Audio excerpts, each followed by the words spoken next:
eyes like space. And in the blue eyes, they close down on his eyes. And there no ancient judge him. No, it's always on my mind. The people haven't shown him the right path. Moving down below. Just say what's all that is the word of the guy who wants to take it back. The guy who failure. Just say what's all that is the word of the guy who follows the heart. He says half the world is my love out. If I'm Espanol, but I think it's a joke. Whether it be a mother, sister, or daughter, whatever he doesn't talk about, babe, love. Just leave it, say what's all that is the word of the guy who won't take it back. Just leave it, say what's all that is the word of the guy who follows the heart.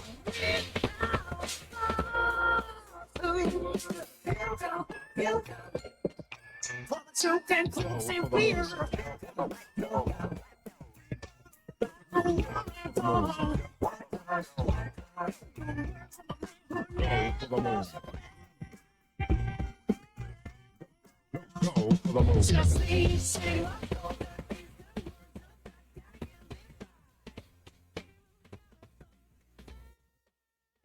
And that was Just Shrek, a Guilty Gear mashup for Johnny's theme in Strive and Smash Mouth's All-Star by Ipoga on youtube.com. If anybody wants to check him out, I'll have him on screen right here up on YouTube.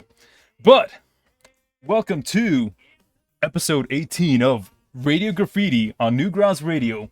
And tonight we have very special guest, Deputy Rust, from Twitter, Newgrounds, and everything else. Welcome to the show, Deputy. Hello. Or Rust. Yeehaw, partner. Sorry, I stumbled in there a little bit bad. No, you're all good. But yeah, no, for everybody listening and tuning in right now, Rust right here, Deputy Rust, is an independent comic creator online. You do a bunch of other things. You stream, you do art. Yeah, I haven't streamed in a good bit, but yeah, I do comics, I do art, used to do videos. I plan to go back on that again soon, but yeah. Yeah, I haven't really seen much of your video work before in the past, but I know you specifically through your comics. Best known for, specifically, Unbreakable Iron Ranger. I think that's your biggest project right now, right? Yeah, that is definitely, if there's one thing that people know me original work-wise, it is Unbreakable Iron Ranger. Up on Webtoons, is it on Tapas? It's on Tapas, but I have not updated that site in a long time, but I do have an actual website for the comic now, at the very least. Yeah. Oh yeah, you have a legit page for it too. I've only checked it out on Webtoon, yeah. It's I'm still working on it like here and there, but it is finally a place that you can actually read it in the intended way to read it, which is full pages and not just like vertical format. Right? Yeah. There's some people that like vertical, but the series was always made first with the intent of being full pages, not vertical. Yeah, like a comic you can hold in your hand. That type of Yeah, exactly. That's what I grew. Yeah. But also, Rust is known for Crips and Cowboys. And what else is another project you've worked on? I know Unbreakable Iron Ranger and Crips and Cowboys. Yeah. I'm working on a fan project, and I don't really talk about this right now until like I can get more into it, but because it's also a fan project, I feel weird trying to promote it. It's like, oh, this is one of my original works. But I'm working on my own fan Spider-Man project that's being worked on the side as a for funds thing. Ooh, okay. But that's what I'm also working on. But yeah. And I know you had a third thing too, on top of both Crips and Cowboys. And Yeah, there was. Well, there's another original comic that I worked on, which I stopped and I need to get back on at some point.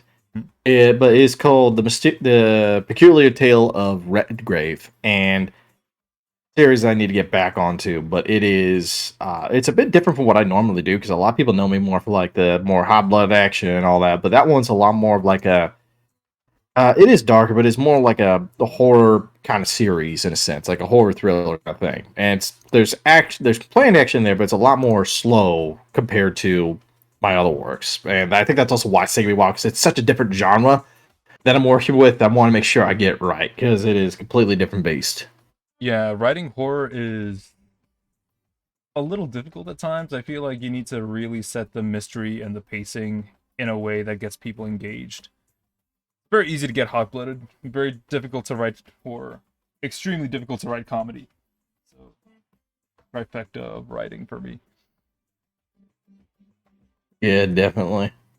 Like, and for me, like, I just love writing. I mean, for me, I love writing more hot blood stuff, but also one of the things I love doing as well is just kind of, I mean, everybody will probably say, oh, I love doing lore of my OCs, but I really do love more intricate, complicated lore. Like, I grew up with things like Lord of the Rings, Bionicle, more specifically. Bionicle was the thing that got me into getting into overly complicated lore, and then getting into Kingdom Hearts only furthered that Oh man, interest in both Bionicles and Kingdom Hearts. I mean, that's a similar type of childhood that I Yeah. grew up with. Oh no, yeah. Bionicles. Yeah, Oh, it would have been worse if I actually gone to Homestuck. Thank God I did not become a Homestuck kid. Everybody else in my friend group growing up was a Homestuck kid, and I somehow avoided that. so okay. The funny thing with me is, I was aware of Andrew Hussey via Problem Sleuth before Homestuck was out, Mm. and then I stopped checking out MS Paint Adventures for a while because he went on a hiatus for a little bit before Homestuck, and then Mhm. years afterwards, I discovered Sweet Bro and Hello Jeff. And that was my introduction to Homestuck. And then I was just reading Sweet Bro and Hello Jeff comics because there was a specific link to it in the actual site. And I was like, oh, hell Mm. yeah. Hussey's making, like, crazy, weird, bizarre, avant-garde, like, what's the word? Webcomics featuring, like, bizarre characters. And I was like, okay, this is pretty funny. I like this a lot. And then it took me, like, a year after that to discover, oh, this is actually a diegetic comic within Homestuck itself. Like a character, Dave Strider, I think was the character's name. Yeah, that was making that comic in universe, and it's just very funny. No, lore is who? How do you handle lore in your work So war specifically? is here's the thing. It's very easy to get wrapped up in it. I feel like Mhm. because just everybody loves just going into the nitty gritty details. I feel like, well, say everyone, not everyone does, but it's very easy to get wrapped up in that, like the little details that you end up getting more material than you actually need, and it becomes harder to create your story. And there is a method that a lot of people say. You've heard the phrase "you kill your darlings off" or something like that. Yep. Basically, yeah, basically where you just like you have to axe some of your ideas. You can't use all of your ideas, and I do believe in that, but I also feel like more like put my darlings in the graveyard for right now and come back to use them later. Because you never know if you're going to come back to using some of those ideas for a later thing or a different story. Don't just kill them off and throw them away yet. You don't know. Oh, boy, sorry about my dogs. No, you're fine. Don't even Some worry. Yeah, someone's pulling up. Anyway, but yeah, back to what I was saying with lore. It's very, like I said, it's very easy to get wrapped up in that, but we got to understand is with the lore, you got to figure out first off more what kind of story you're trying to tell, and then you can figure out more about like what's necessary. Because sometimes there's like fun little details you can make about your characters, like oh, what's their sign, as with the astrology and stuff, what's their favorite food, stuff like that. So like little baby details in lore like that are not needed. They're really not. Like that's just like little fun little tidbits. I mean, you could tell them on the side and stuff, but then there's trivia lore, and then there's world building lore. Yeah. Like there's one of those pitfalls as well with world building, especially is when people focus so much on trying to build the world, then they don't understand what kind of story they want to tell because they have so much they want to use. Then it's like, okay, then what do I do? And honestly, and this is something I'm going to talk about like a lot tonight, is sometimes the best solution for artists is to limit yourself. Yes, And that sounds I weird, but agree. you 100%. but you have to limit yourself a lot. I mean, like it's hard to think about like limiting yourself, especially when you see series nowadays. Like especially one of my favorite series, One Piece. When you see Hmm. that series or other long running shonen that have existed, like Naruto, My Hero Academia, and things like that, and you see how long they've gone on for, and you think, oh well, I can get there one day. I can create this whole expansive world and stuff. And it's like you can, but you can doesn't mean you should, especially when you're starting off, because when you have too big of a play box, you're not going to know what to do with yourself, and you're going to get all these ideas, and then it's going to become a situation where.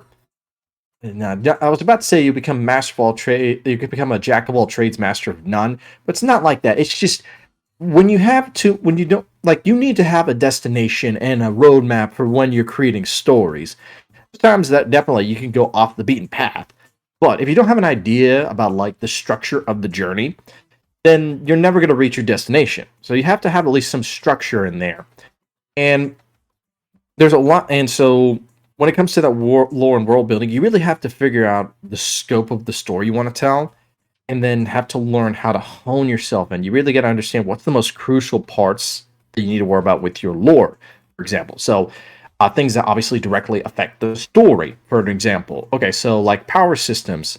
You say you're doing a shonen series, and you're going to have a lot of fights, obviously. But so that's lore that you need to make sure you understand and have more concrete. The power system, because if the power system does not work or doesn't make sense, it's going to make those parts potentially fall apart. There's some stories that can get away with the power system and not have a set in stone one, but having an understanding about like how the story works and the The mechanics of the story. power system, That's what I yeah, the call them. mechanic. If you don't understand the mechanics, then it's going to make it harder to tell your story, make interesting fights and stuff. Series like JoJo Bizarre Adventure is a big one that has like really, really well in depth power system, even though it's not a power system you would traditionally think, because stands have can either have very simple rules or complicated rules with the stand itself. But the rules are pretty simple. The stands are part of the soul's, part of the person's spiritual manifestation. They are a manifestation of one's soul, one's willpower. So there's a tie to that. You beat the user, like you knock out the user or something like that, you can beat the stand. And if you can beat the stand, then you can beat the user, obviously. But number two, no one else except stand users can see each other's stands. So the effects of the world of the stands cannot be seen by other people. And then you get into the nitty gritty of all the little details, like the stats of the stands, which sometimes matter, very much so. Other times, it's more focused on the abilities of the stands and the conditions. So you see a lot of stand users that, because of the weird conditions, they'll have to plan ahead of things and figure out how to get their stands to work best. And one of the best case scenarios, honestly, is when in part six, for example, later down the line, there's a stand called White Snake who has the ability to steal and give other stands. It can't create stands, obviously, but it can steal one stand and then put it into another person. And if it finds the right person to meet those conditions to make the stand work, it becomes a terrifying force of nature. It's like a Okuyasu from Part 4. If Okuyasu actually knew how to use the hand, literally would be the most OP person in the entire series. But because he is handicapped by his own dumbassery, it keeps him from being too broken and such. And that's how you have to think about it. I think with Araki, the way how he writes, the Araki is the author for JoJo's Bizarre Adventure. Yeah. But the way how he handles writing power systems, or it's specific to the fight itself or to the characters and users. I think Yeah, he exactly. adds the stats after the fact, just as like a bonus thing for people who are interested in that type of stuff. But No, yeah, I think. yeah, Yeah, continue. but he predominantly writes specifically for what the situation needs and builds up Exactly. on that. And I feel like that's what people need to consider. Oda does the same thing. Oda, the Mhm. creator for One Piece, for anybody listening, Yeah. where he comes up with unique powers that complement the characters that they're attached to. And then how thematically those powers work and how our protagonists need to overcome those situations. Mhm. And I feel these authors tend to play around with their systems that they've invented to make unique situations rather Oh, yeah, than exactly. like Dragon Ball. Well, no, that's not a good example. Dragon Ball is more I mean, the the one power hand Dragon Ball scaling. is.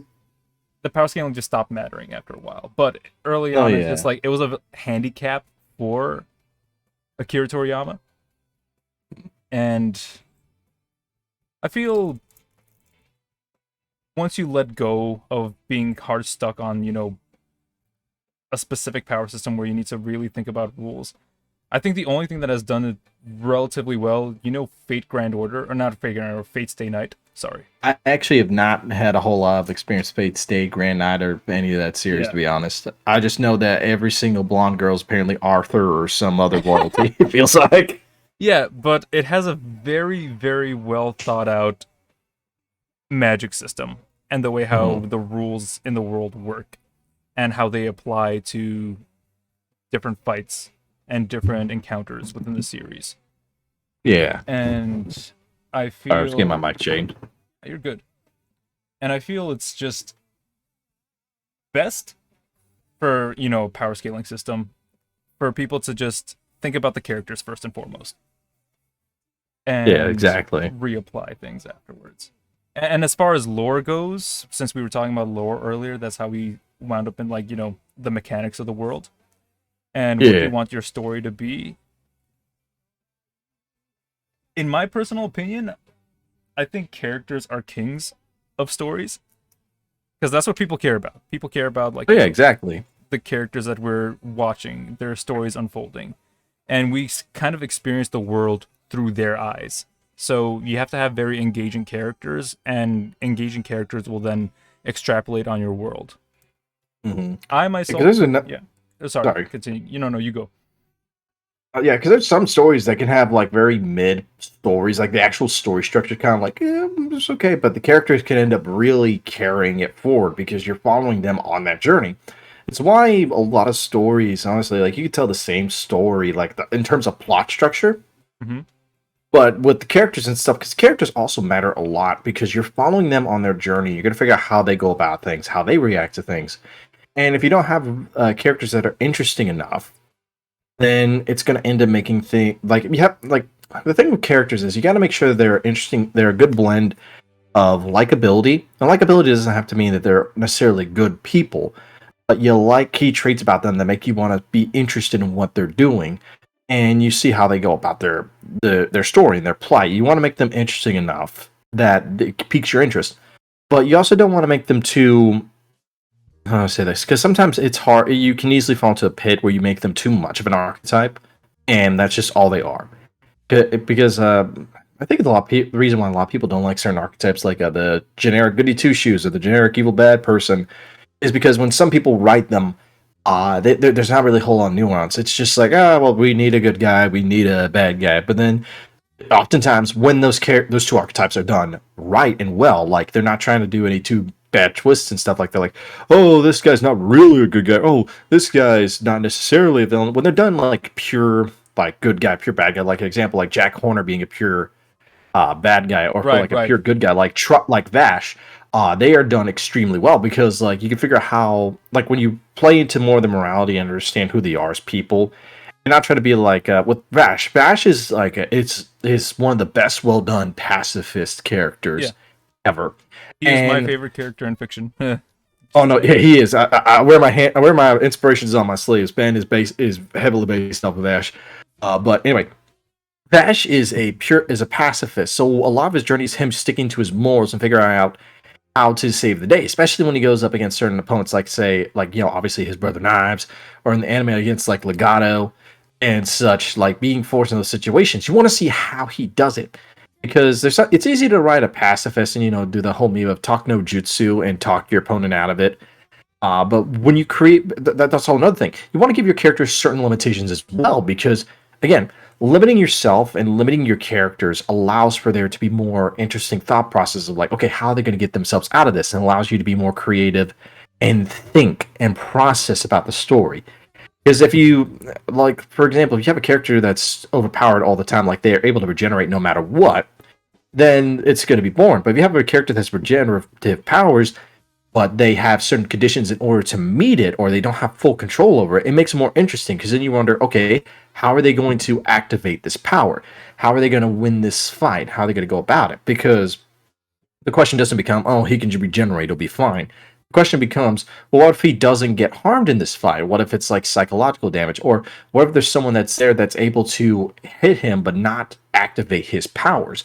It brings up interesting stuff like that. You know what I mean?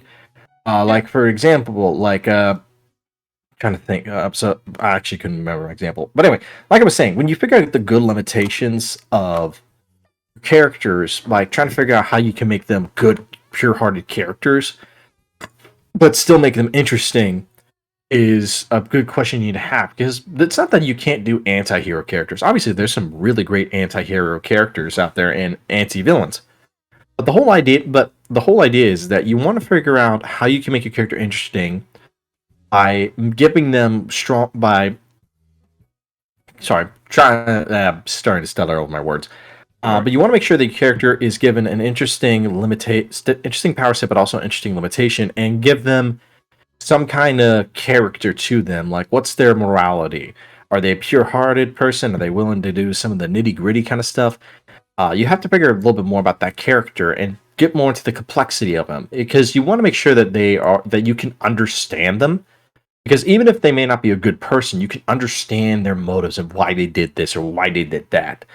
And you have to understand what your character is going to do in that situation, how they're going to interact it, and then give them characters that either will challenge them, either morally or physically and stuff like that. You got to figure out, okay, here's your character.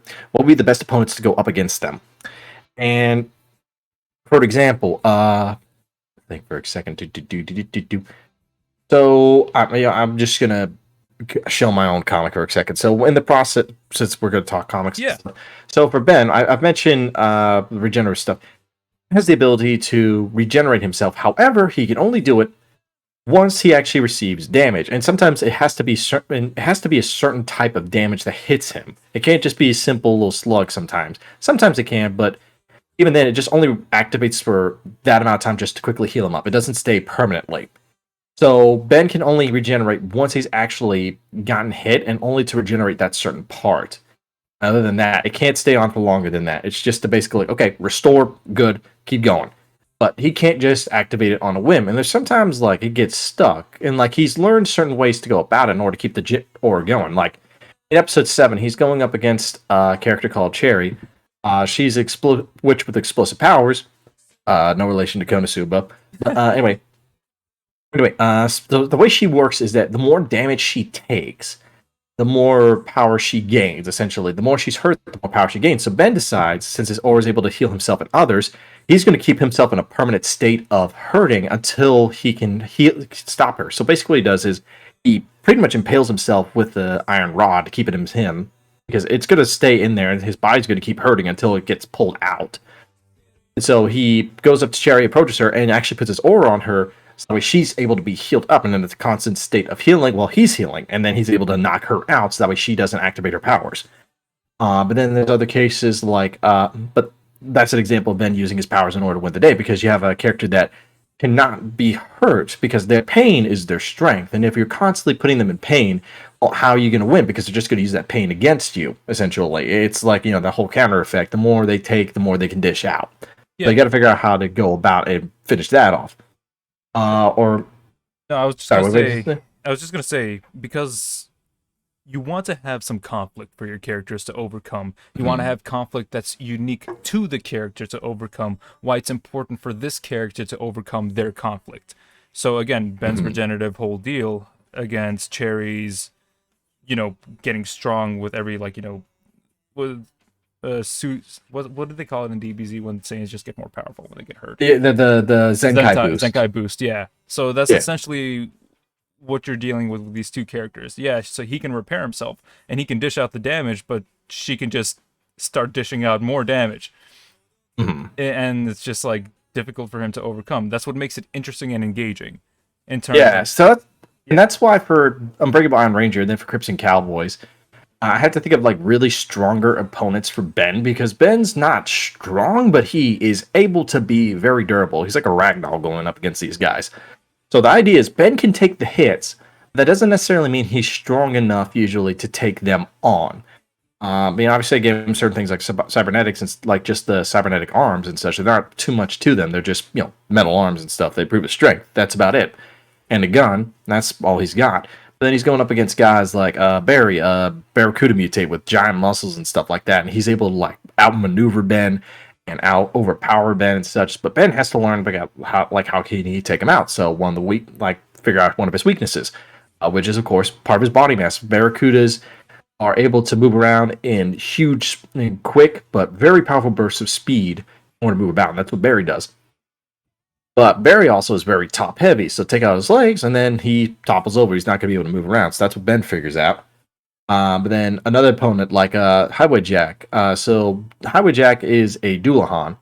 In an early episode, Ben found out that his aura is able to take out the undead and stuff, like exorcise them.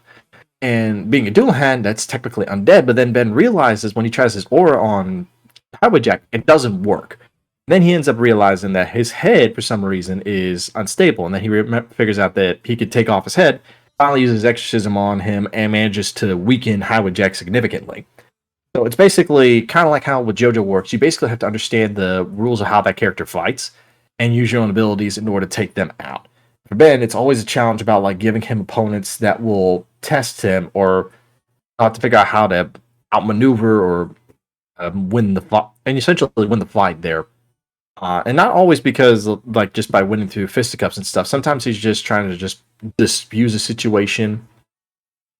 The whole idea is you gotta make when you give a character powers like that, you have to figure out what kind of opponents you want to go up against them. Because if you get them too weak opponent, like if you give Ben too weak of an opponent, it's gonna be boring. It's gonna be very boring unless you're doing it to show his character. Like episode 2, he goes up against literally just a regular human hunter named Baze. Literally nothing special about him. He has a very powerful machine gun, but that's it. Anything else, he's just pretty much weak. He's just like a little straw man, just broken. But Ben's just in that episode. He's used just to show Ben's character and how he is going to protect people. And so he's using that way just as kind of like a way to show Ben's character, not to be a fighter or anything like that. He's just meant to be a foil, just so Ben's able to show his prowess and stuff.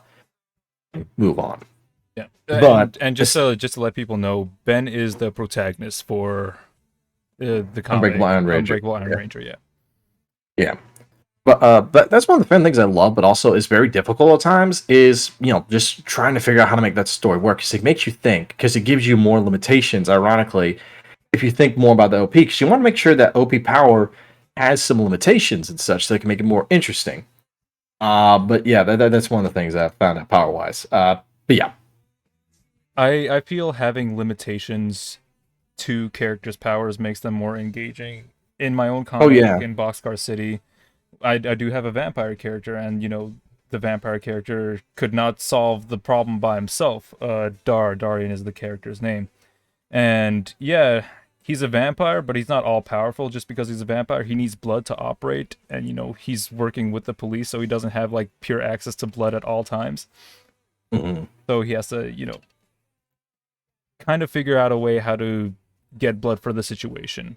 Or like someone needs to goad someone else on to like give him blood so he can, perform in the situation. Even then, it's not the catch-all be-all. I tend to like come up with for my own stories, whenever I have action sequences or major conflicts, I try and find clever solutions to the problems versus just, person gets stronger. And it wound up being like a whole... He had a shock collar on him. He turned into multiple different bats to swarm this giant monster as a vampire. And then the shock collar, the switch had to get, because like the person who turned into a monster got like sent up in the sky, a giant flying monster. And she had the switch for a shock collar inside her jacket pocket.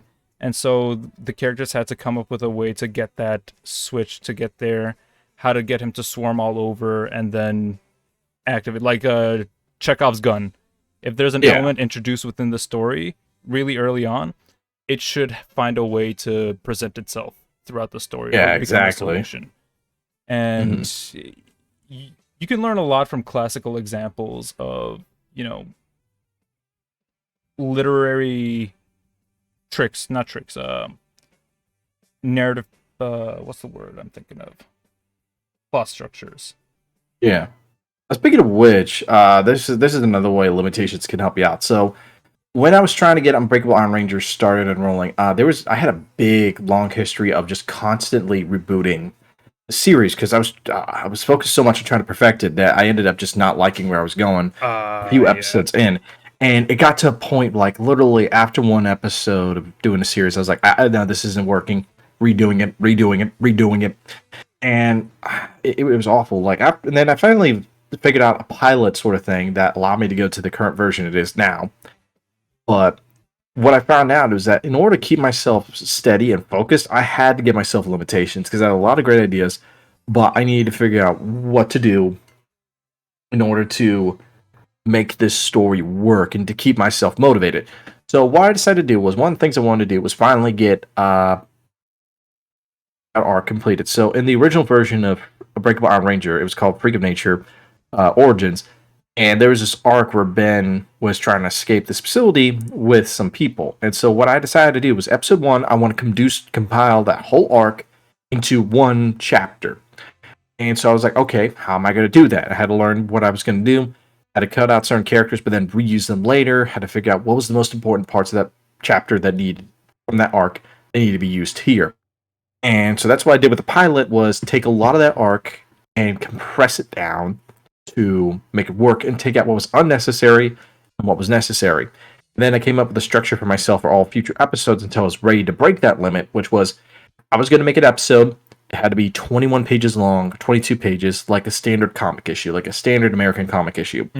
So that meant I had to figure out what was the plot structure, what characters was I using, what's the setting, and realized that I had to figure out all these things in order to make it work. Then around episode 3, when I felt comfortable, I decided to bump up that limit to 30 pages. And I've kept it at 30 pages, but I kept working. I was able to get 5 episodes out in 2018. And then 2019, I was able to get 4 episodes out. And then that cycle kind of broke in 2020, partly because, COVID happened. But I was able to get 2 actual episodes done. And I ended up doing a couple others, but then they got scrapped and redone. So those technically don't count. And so basically had to restart what I was considering season 2. But essentially, by having that plan in place, I was able to keep myself focused because by having that element of like, okay, this is how many pages I'm doing this episode. These are all the characters I want to focus on. Allow me to get better at using certain characters and figure out how the structure would flow. And I was ready to break those rules. I was able to be a lot more comfortable with doing different types of stories, like in Volume 1. There's a structure to each episode. Ben is in some random location. There's some problem going on, like he has to handle this cryptid and either save or protect them or fight them. And so in each episode, there were some differences but similarities. And basically, the arc is Ben shows up on the location. We learn a lot about the location itself. There's some characters.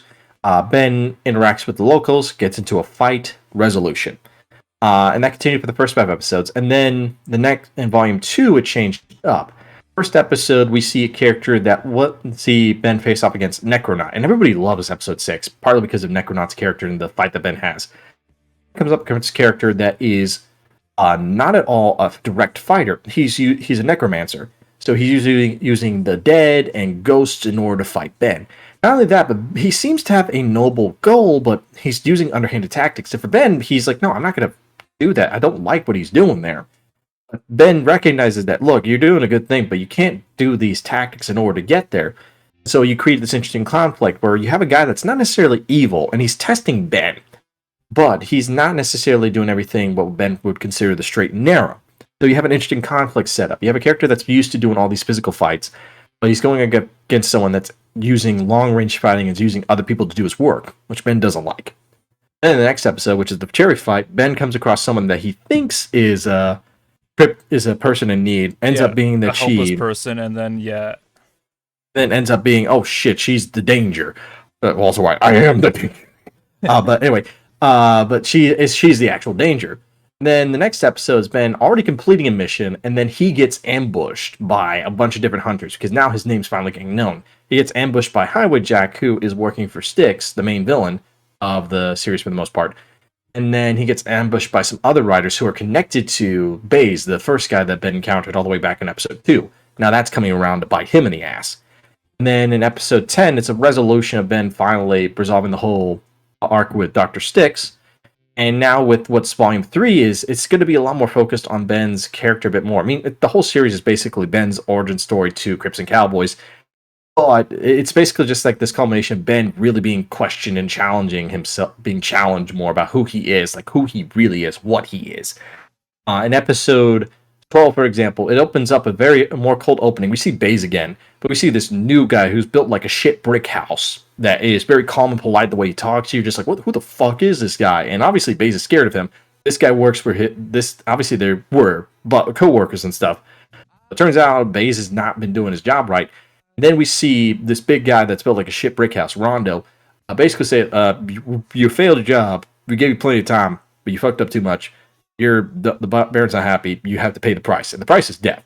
And we see something that hasn't been seen a lot before. There's been Ben being regenerating in some blood, but Rondo straight up crushes Baze's head and kills him in a very gory way, setting up the fact that this arc's going to be very brutal for Ben later down the line. Then in the next step, then during the episode, we see little dream visions that Ben has about that are just really weird, that Ben is not too sure of, that lead to more about what his actual origins are. And in episodes 13 and 14, we see Ben trying to figure out how to control his powers more. But in 14, we actually see his origin. And I don't want to go too in spoilers because it's, spoilers. That's active story that's like really recent. Yeah, literally, we just finished up. Yeah, we finished up episode 14. 12, 13, and 14 aren't on the site yet. I got to finish them up and find the missing pages. We'll get into that later on. But basically, the whole idea was that I learned how to change the story up there. And then with Crips and Cowboys, I was wanting to do a different challenge. And that challenge was very stupid, but I wanted to try to figure out how it was like being a mangaka, like an actual Japanese mangaka, and trying to get a black and white chapter out as quickly as possible each week. But I didn't do each week. I decided to do every 2 weeks. I didn't want to kill myself that much. And I thought, well, if I don't have it every 2 weeks, I could probably get it out without any assistance. No, I found, so yes and no, I actually found out I could do it. So earlier this year in 2023, I decided to take some of the first few pages I'd gotten done for Crips and Cowboys Chapter 1, finish that up, and got that done. And then the next half of January, got Chapter 2 done. So basically, every month, I would try to get out two chapters. And I was doing really well. I had a schedule planned out, like one part of the week I was going to thumbnail and then sketch out the pages. The following week, I would line art and get the minor coloring done and lettering. And I had a good flow, despite the job I had at the time. I was working at a print factory as a finisher, and those hours, they really fucked me up a little bit. Because I was either working 6 to 2, and I changed my shift to being 2 to 10. So it was really changing up my time schedule, and I wasn't able to see my family a whole lot because like either they were out working, or when I came home I was really tired and wasn't able to interact with them a whole lot, and I was trying to figure out how to make time work with my comic and stuff. Yeah. And eventually around to chapter 7 and 8, it was becoming a little bit more scattershot getting done. I managed to get it done, but I ended up cutting off more content that I wanted to because I was trying to get back on that schedule. And so what I've learned is, number one, don't ever fucking do that by yourself at all. Even though it looks easy, don't do that, especially when you're working a factory job. You are going to kill yourself. Yeah. And you're going to socially isolate yourself really hard. Time management is the most difficult thing when it comes to making comics. But I did learn a lot from that experience. Like the time management, realized how, like, honestly, I probably could make it better work if I did a chapter a month. And maybe I'll get back to that. Right now, I just want to finish up this current iteration of Crips and Cowboys. Make it still be canon, but it's going to be turning into like just saying, oh, this is an interlude series, and then start the actual shebang when I'm ready and UIR is finished. Like, that's actually done. Because that was another thing. I was trying to get, it was so stupid of me. I was trying to get UIR done and work on Crips and Cowboys at the same time, and I thought I could do it. I couldn't. Do not be me. Do not try to work on multiple projects at the same time. Man, you gotta learn to make you have to break some eggs in order to make a cake. Obviously, you gotta take some steps you gotta take some L's in order to learn how to make some more consistent W's. But man, I really should not have done that in the period I was doing it. I really shouldn't. But it's tough enough. It's tough enough finding time to work on one project. to work on two Um, and divide your attention between both of them, it's yeah. I've tried to do that And before like, in the past too, so I feel you and there. like what was frustrating as well was because like what happened in early 2023. So I did the Indiegogo for Volume 2 in late 2022. And so, like, starting in August, I started the campaign. It took a while to get that campaign to actually go. I extended it, and then it wasn't until like halfway into October that I finally got completed. And so production didn't start until like November. And I was feeling really drained and tired because, like, I don't know if you knew this, but like during the whole campaign, ended up being shadow banned because of all the promoting I was doing. Because apparently Twitter had all these different guidelines and rules, and this is before Elon took over the site. Not Yeah. guidelines and rules, but like Twitter had this stupid shit with the algorithm Mm-hmm. where if you're promoting outside sites or like financial sites like Indiegogo or PayPal and stuff like that, it would shadow ban you for some reason. I never figured out why. And I mean, we figured out. I knew obviously that like certain things wouldn't get promoted as much, like links and such, because I found that out with RK0, a good artist buddy of mine. We found that out a while ago, but I didn't think that the just doing Indiegogo would be a bit of an issue. But turns out it was, and it was a big issue. And it didn't help that I wasn't doing a whole lot of marketing. I was just trying to spread the word like that. So I double shot myself in the foot, but it made the process so hard to get it done, just to finally reach that finish line. I was like scraping my beard against ground, just trying to get that all done.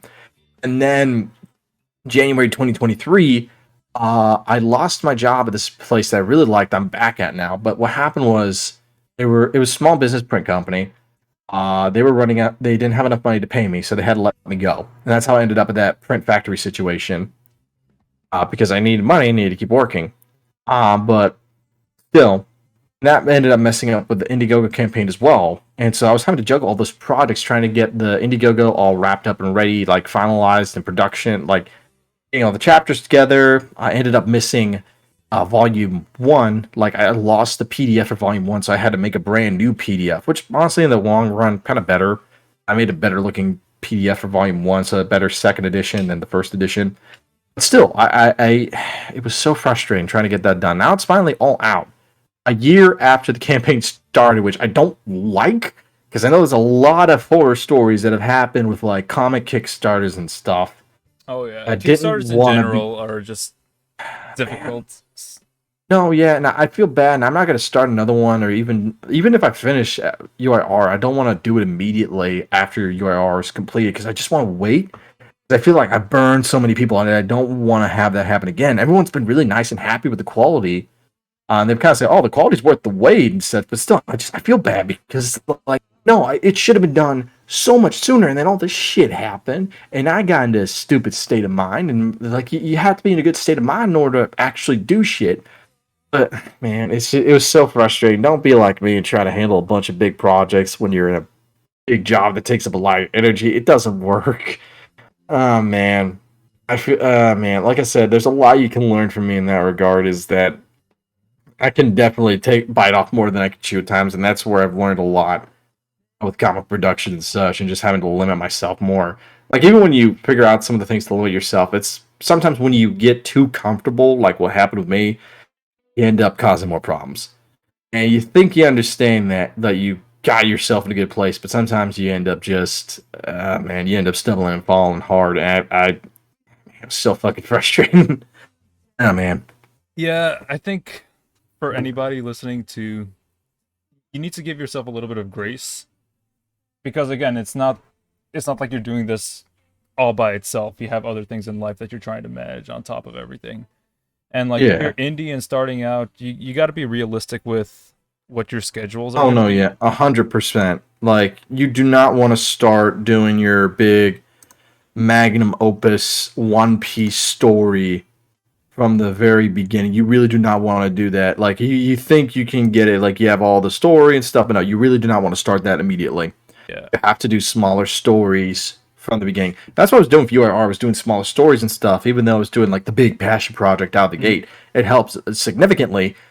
Really, you should honestly do shorter stories first. Like do I those little baby steps. I 100% agree. My thing with my webcomic, Boxcar City, is it's an anthology series. It is Oh not. yeah. Then that makes it easier. Honestly, I mean, Yeah. I'm not saying that it's 100% easier, but it does make it easier because when you're an anthology series, that allows you to do more stories and doesn't have to have everything connect. Yeah, But honestly, and yeah. it frees myself up. And if I ever want to do longer arcs in the future, I can choose to do that. Or if I want to reintroduce characters or reintroduce plot lines, I can do that. But for right now, I can just relax a little bit with my writing and just have more focused, finished stories. That's my goal with my books personally. I want each book to be its own self-contained narrative that you don't need to like read the previous books to get context or too much context. Hmm. Because I think that's definitely what I want to try to do with Crips and Cowboys. Not necessarily have like what I want to do is like the whole idea I have of Crips and Cowboys was kind of like I want to have a fighting game roster for the cast. That sounds awful, but hear me out. yeah, no, go. Yeah, no, because I immediately like I know that some people are gonna be like, "What you just said? You just said you took up more than you could chew." I'm like, listen. So I'm thinking about doing more what you said, like doing more of an anthology series, like a different arc, focus on a different set of characters. Obviously, at the beginning, I want to have people be used to some of the more familiar characters that I've done, especially for myself because it helps out, like Ben, Tama, Hayes, and such. But then also introduce new characters I want to explore, like um, this character I have called Ruger, who's a Rougarou, which is a Cajun werewolf essentially. It's like a magic werewolf. And then and also focus on other characters that I had in UIR, but I didn't fully develop, or I want to develop and do more, like Cherry, Paradox, Barry. Have them have some of their own arcs and stories, but allow for more of that anthology storytelling, but also in a sense of like those story plots will merge together, like in some fighting games. Like obviously you have a more centered protagonist. Like Ben's still going to be a more like going to be a big player, but he's not going to be the main focus all the time. But in terms of like the story, he is the good. He's the Soul bad. Not I say Soul bad good like oh he's exactly like Soul, but you know what I mean. Yeah, He's like the in he's the terms guy of that the everybody story. recognizes. Yeah, Yeah, he's the protagonist, good guy against the big bad evil, but there's still other stories going on that people are focusing on. There's multiple protagonists that people will see stories of and connect to and like see the adventures and stories of and such. And I want to do that because I think that'll allow for me to be more free and be more creative with what's going on. And I'm really excited for that. Like I said, just got to finish up certain things and then I could go full hog on that because I would love to do that more it because also that would open. yeah, it also helps you explore the world a bit more. That's what I wanted to say. Oh yeah, exactly. Because there's a lot that I want to do. Because the world I have set up in UIR allows for a lot of fun exploration.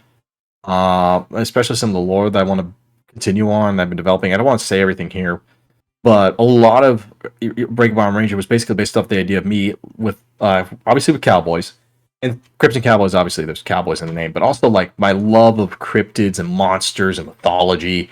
And I just want to like explore more monsters and cryptids and different cultures and stuff. Because that's one of the things I love growing up was learning about different cultures and stuff, learning history and global history, but also the monsters and creatures and mythos. Growing, like I said, I grew up with these overly complicated lore series like Mhm. Lord of the Rings. J.R.R. Tolkien is infamous, for like giving the backstory of a tree branch sometimes Yep. or like a Bionicle and the massive world that was built. Like it's funny because I feel bad, but when you're a diehard Bionicle fan, you kind of assume at this point that everybody that's into Bionicle is super into the lore, but that's not the case. Because then I've made a few posts sometimes like with this deep lore reference, this lore reference that happened like in 2008, and people were like, "Whoa, what happened with Bionicle? I just remember getting the Borak or some shit." And I'm like, "Oh, bro, there's a lot that happened." There's so much that happened, or like with Kingdom Hearts and just how this is a controversial statement. Kingdom Hearts story actually makes sense. It's just convoluted, partly because of no, how it's. don't get me started on Kingdom Hearts right now because like I know a lot about the lore and I think I understand Nomura's Here's like plan with what he's going for here's in the future. here's the problem with Kingdom Hearts. I will say is back in the day. Here's the thing. The back of the day that there was this conception, obviously, that all the games that are on portable devices were not main story games. They're like spin-off games or side stories that had Oh nothing to do with the main no, plot. nope. They Like were Kingdom Hearts. extremely pivotal. Yeah. Oh yeah, no, yeah, extremely. Now, luckily, The mobile Chain of game. No, yeah, luckily, Chain of Memories was one of those games that like you did. I know some people that could be like, "Oh, you need to play Chain of Memories," but you don't have to play Chain of Memories in order to play Kingdom Hearts 2. There's enough Mystery of Roxas's prologue that allows you to stay hooked on there. But still, like, but there's a lot of other games like Birth by Sleep, Dream Drop Distance, 358 over 2 days and such that are like very needed for the story. And thank God for the 1.5 and 2.5 collections, because holy shit. But anyway, I'll stop there. But again, there's a lot of lore because of that I want to get into, especially because of what I grew up with and learning about all these different mythos and monsters and stuff. One of my favorite two types of mythos there is like Greek mythos, and not really like true mythos and stuff, but also like universal monsters and stuff. A lot of people think like, oh, Halloween monsters, but like the universal monsters that were used. The Night Riders, for example, are basically all just references to the universal monsters and stuff. Then Rondo is a homage to the Brute Man or the Creeper, and I don't want to spoil that yet, but I'll at a later time. But then there's another character named Cameo who's based off of the Invisible Man. There's Abdullah Wukong, which is actually based off of the Ape Woman. Fun fact about her name. Her name. A lot of characters that have music reference names, kind of like how in Guilty Gear and JoJo's Bizarre Adventure. But for Abdullah Wukong, her first name is based off of Paula Abdul. But the reason for that is because it's music reference. But the reason for Abdullah is because of Paula Abdul, but also because the Ape Woman's name, if I remember correctly, I can't remember if it was the actress or the character, but their name was Paula. And I decided to just do a little fun little play on that with using Paula Abdul's name, but instead of just naming her Paula Wukong, I decided to name her Abdullah Wukong. So that's what I did there. And then there's also like the Black Lagoon monster through Guapa, who is a Kappa yokai. And then there's also characters like Odette, which is based off of the Mummy. Not the Brendan Fraser one, like the classic Mummy. Although I fucking love the Brendan Fraser Mummy. The Mummy and Mummy 2 are some of my favorite action adventure movies. They're extremely fun films, yeah. Oh no, I love them. Like, dude, I freaking love Brendan Fraser. If UIR existed in the 90s, Brendan Fraser would be Ben's actor for live action stuff, hands fucking down. I could see. Yeah, but like I said, I love Monsters and Mythos. And then there's another group in the world that's called Labyrinth, which is all the characters in that group are based off of like Greek monsters and stuff. The leader of the group is literally the Minotaur. Yep. And then you have some characters in there that are based off of like the. Well, Lammy is actually from Different Culture still, but there's a Manticore guy. There's satyrs in the group, etc. And then there's also characters that are a little bit more subdued in their Greek backstories and stuff. Like you don't think of them immediately, but like Kansas Arachne. Kansas Arachne is one of the major villains in UIR and will be a major villain in Crips and Cowboys. But her last name just sounds like like the Arachnid and stuff. But it's actually based off of the Greek mythos Arachne. This woman that originally was so skilled that she made the gods jealous, because that happened a lot. Yep. Where a lot of gods in Greek mythos were just petty ass bitches and just curse people. But basically that actually will tell you a lot about her mythos. But another thing that actually I based Unbreakable Iron Ranger really off of was the story of Beowulf. Beowulf is one of my favorite epics of all time. It's very simple, but still. So Ben would be Beowulf in this situation, but literally even down to details like him fighting sea monsters on the way to Hyrot in order to save that area. He faced like the sea monsters that Beowulf faced. Barry represents those sea monsters as well as like one of the first challenges Ben encounters. And then Ironworks' development into the Ironworks Mark IV and literally names himself Grendel. Obviously, he's based off of Grendel there. But also him being defeated by his arm being chopped off by how Ben defeats him. Also reference to the original epic where Beowulf forcefully tears off Grendel's arm. Ben doesn't tear him off himself. He just uses his little lasso in order to get that claim off to get him to lose more nightmare fuel. But still, that little journey there as well. There was actually supposed to be a character in there that was named after King Hrothgar as well. But I scrapped that, unfortunately. But still, like that whole arc of like Beowulf versus Grendel was a huge inspiration for Unbreakable Iron Ranger's story there. Like that was literally one of my favorite mythos. In fact, early on, very, very early on, Ben was just named Beowulf, essentially. And literally Grendel was like an actual like troll-like creature and stuff. Yeah, before we turned into this mechanical Tari monster kind of thing. There's nothing wrong, and I think I need to like reiterate this with a bunch of people like in new creators or younger creators. You don't have to make like a completely original story. Is the thing. Oh no, don't worry about that. Yeah, if you take inspiration from things, you could do your own twist, and you can, tell your own story with those types of characters. But again, we develop a lot of our characters and how we write based off of things that we enjoy reading Mhm. and or what we're interested in. A lot of writers tend to study up on other subjects too whenever they're like making something within their narrative. And Fujimoto of here's Chainsaw Man loves movies. He researches a lot of mhm. movies and then he puts a bunch of movie references within all of his works. Yeah. It's fun stuff. And here's the thing as well is that the thing is that about like several stories have already existed now, have taken inspiration from each other.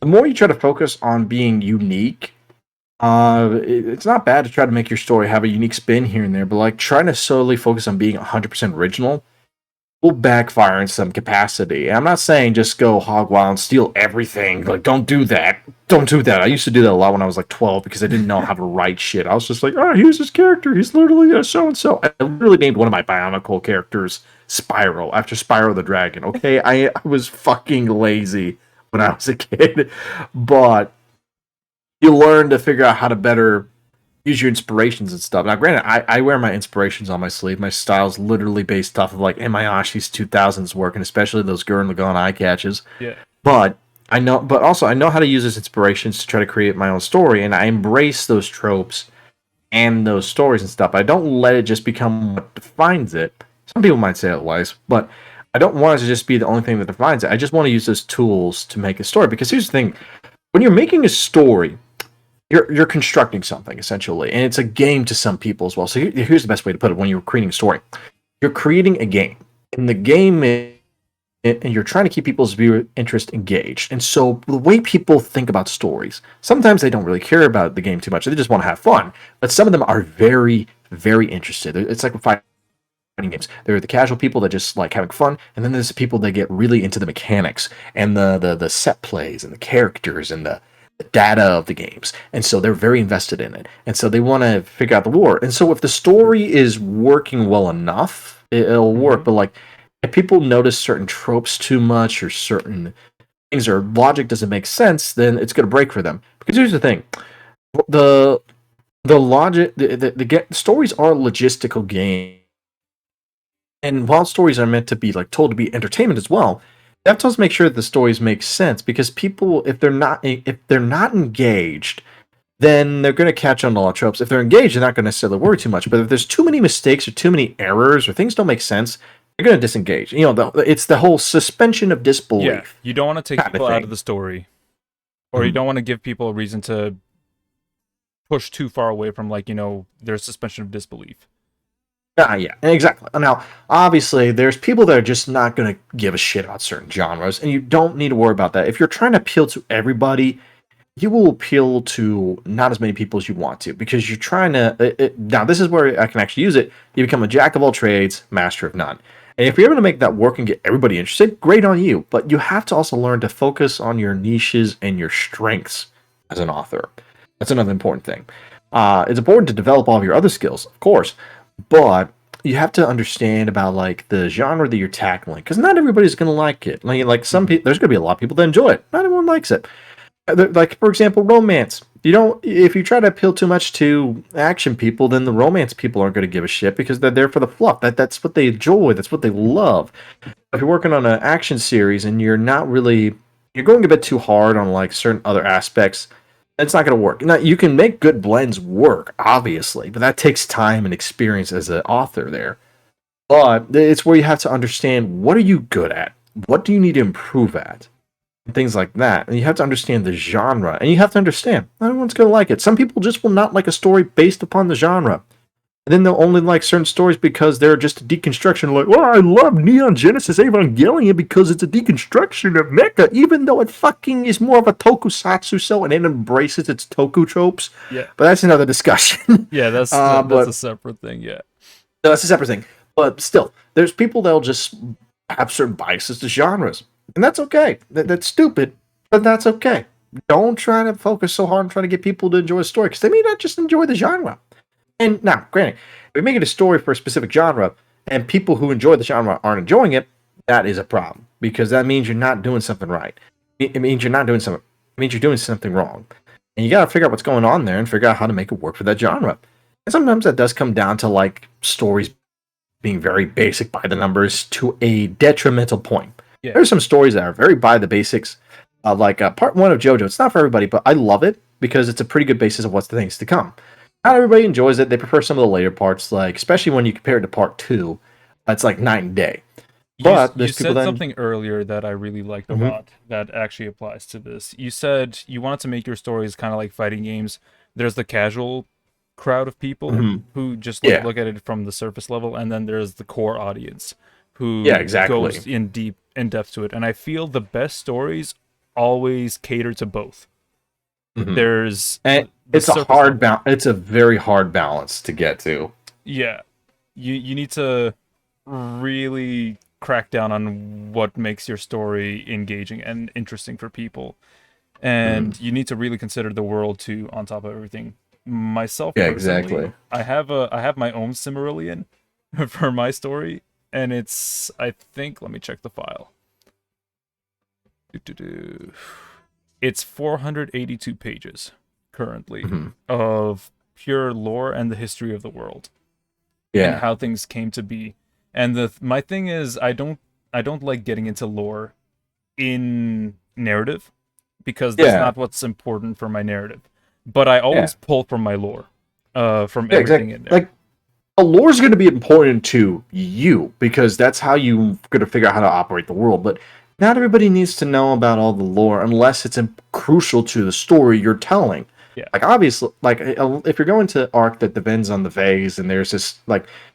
There's 2 royal families and stuff. They're in conflict, and that's where your characters are. You need to know the lore about the royal families and stuff, because it might be a plot of like, oh, there's a twisted history going on, or oh, we got to figure out how to unite these 2 families together. So if you know so that's where the lore is important. If you're just going through a simple town that doesn't really need the lore and stuff, it's nice filler, it's nice fluff. Exactly. But it's not needed. I try my very best to avoid as much exposition as possible whenever I'm writing.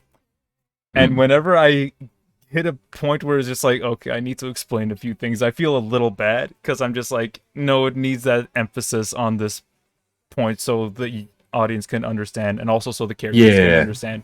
Because I also have a lot of characters that just don't know everything about the world around them, and they need to have things explained to them in a way that's comprehensive. So that's what I try and do with lore, but I try my very, very, very best to just avoid talking about it as much as possible and have it be something observed. And for the most part, for anybody listening, who's a younger writer or a new writer, you can trust your audience a little bit. You don't need to explain everything to them. Your audience is not stupid. You have to have respect for your audience always. Yeah, I've had to learn that too. Like, it's not like I babied my audience early on, but it also hurts because when you're starting off, you're not going to necessarily seem like you're going to have a big audience yet. It takes time to build that. But you got to trust your audience because a lot of them are smart enough to know. Like, I remember when I was putting up the seeds and stuff for the story for like episode 12, and then people were starting to speculate, well, what's all this stuff going on? And then episode 14, because sadly, it was a slow year. It took me a literal fucking year just to get episode 14 done because of all the shit that was going on that year. Man, I'm frustrated about that. But it also led to a very positive thing. Is like when the mystery started with episode 14 in the beginning, people were like, whoa, what was that whole dream about? And then near the end, everybody was like, holy fucking shit. And then started going back and doubling back in the series and looking at all the little notes and things that they missed, and like, holy shit, because they're smart. Either they'll catch on to it pretty quick and start connecting dots like, this is weird, but when they get it, they'll be like, holy shit, and then go back and reread and start appreciating what you set up. So it's important to just let yourself cook. Even George R.R. Martin said this, and I'm not a big fan of Game of Thrones, but it comes to the whole thing of like a you know how a lot of people will try to make a twist just to make to shake things up in order to keep themselves seem original and stuff, you know, like I can't speak today. But you know, like they'll just be like, "Oh man, we twisted. You bet you weren't expecting that." And it's like, yeah, but it doesn't make sense because like George R. R. Martin made a really good paraphrase with like the Clue, like comparing it to Clue and stuff. Like he was saying like, not a clue, but just like a whole generic thing. Like he's saying, if you've obviously set up clues to have the butler be the one that did it and the weapon he used, people found out early, they're gonna get mad when you change it When you last lie, minute to it's this, like you're lying to the audience. You don't want to exactly. Like ever do that. No. Yeah, you dupe them. Like obviously, there's times where you can make a really great twist work and be like, "Oh shit!" Because then, and if it works, you can go back and they can actually see the actual A setups good and twist, stuff. a good twist on rewatch or reread will get people catch to everything, like, yeah. oh, so that's why that Oh happened. fuck! Yeah, Yeah, like you can watch any Chappelle's video and you'll figure out real quick, like, okay, this is how you do a good twist villain. This is how you do a bad one. Like Omni-Man, especially in the anime version of Invincible. Like, holy shit, they did everything well with the twist villain arc there. Like, obviously, you figure out early on, but what makes that twist work is the characters finding it out, seeing them go through it and connecting dots because you know the danger, but they don't know the danger, and you're watching them slowly unfold and discover it. But again, if you have like the little breadcrumbs set up, breadcrumbs set up here and there. When the twist happens, you'll be like, "Oh shit, this is how it's supposed to go down." But if you try to change it just to subvert your expectations, just to subvert them, it's not always going to work. Now, granted, there's the other end of the spectrum where you make it too obvious, and it's just like, "Oh yeah, I knew that guy was going to be evil," or like, "Oh yeah, I knew that guy was going to die," and such. You know, I love making. Okay, so me personally, my comic is in chapter 3 right now, and I'm already getting people who read the comic starting to speculate on what's going to happen in the future, and that's my favorite bit as a writer, when people are so engaged with the narrative that they're starting to make predictions about what's going to happen. And you have all the pieces, you know what's going to happen because you're writing it, but the audience doesn't. And it's such a nice feeling because I get excited because I'm very excited to see like, oh, how are they gonna appreciate, how are they going to react to this? How are they catching on? Like seriously, if they're catching on and they're figuring things out, don't say anything. That means you're doing good. Like, yeah, you know what? Like if they're complaining about it, then that becomes a problem because then it's just like you could potentially end up in a situation like, we already knew this was going to happen. Ooh. But if they're figuring things out and theorizing in the right direction, that's good. That's important. That means they're catching on and they're understanding it, and they're taking in your story. They're paying attention to the story you're laying out. That's good. They're putting the pieces together that you laid out. My brother in Christ, they're interested in your work. Let them be interested. Yeah. And even if people do figure something out, you don't gotta change things just because they figured something out. You know, that's good on them. Good on them. They're rewarded for paying attention. Give them their little treat. Reward them for staying in so long. If you try to change it up just because people figure it out, just because that's going to be bad. You know, that shows that you don't have confidence in your work. So. That's another thing. It makes you feel like you don't have confidence in what you're doing. And then you just go backtrack and be like, yeah, fuck. Yeah, thing. You know, it's the best thing you can do is have confidence in your story. Do not change things too much based off of the audience. Don't let the audience dictate the flow of a narrative. Oh no, yeah. There's one of the biggest examples was Rick and Morty. Like, I like everybody like goes to be like memes on that show, but honestly, I watched the first 2 seasons. It's really good. I didn't think I was gonna like it because everyone was like being like, "Oh, this show's so nihilistic," but the first 2 seasons honestly were really good. Then the show literally listened to its own hype way too much. And it just went off the rails in a weird way. It forgot the actual identity it set up for itself in season 1 and 2. And it just kind of absorbed the fan hype too much because it became like a big sensation overnight. And so I think it's definitely a big problem. Like it became too much an echo chamber. It was just like, oh, people love us. We're going to do what the fans want because it's important to listen to the fans. Obviously, there's fans that really do care about your work, but sometimes fans don't always know what they want. And I'm not saying it's a thing because like I'm always about don't piss off your fans. You know what I mean? Like don't intentionally do that. Oh no, not you want to make sure you're making a good experience.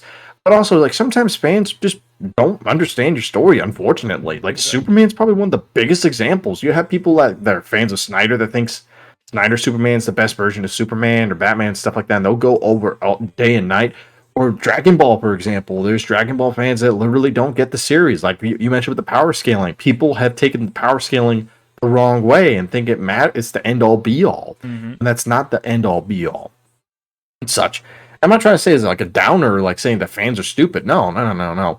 What I'm saying is that you have to be careful about overindulging. There's like neglect, pure neglect, and being like la la la la la. I don't care what you say, la la la la la la la. And then there's pure overindulgence where you're just taking in too much of like what the fans want, because not every fan knows how to write and do objective writing and stuff. They're very passionate, and then passion, you don't always make the right things. Like we all make mistakes in the heat of passion there, Jimbo, that kind of thing.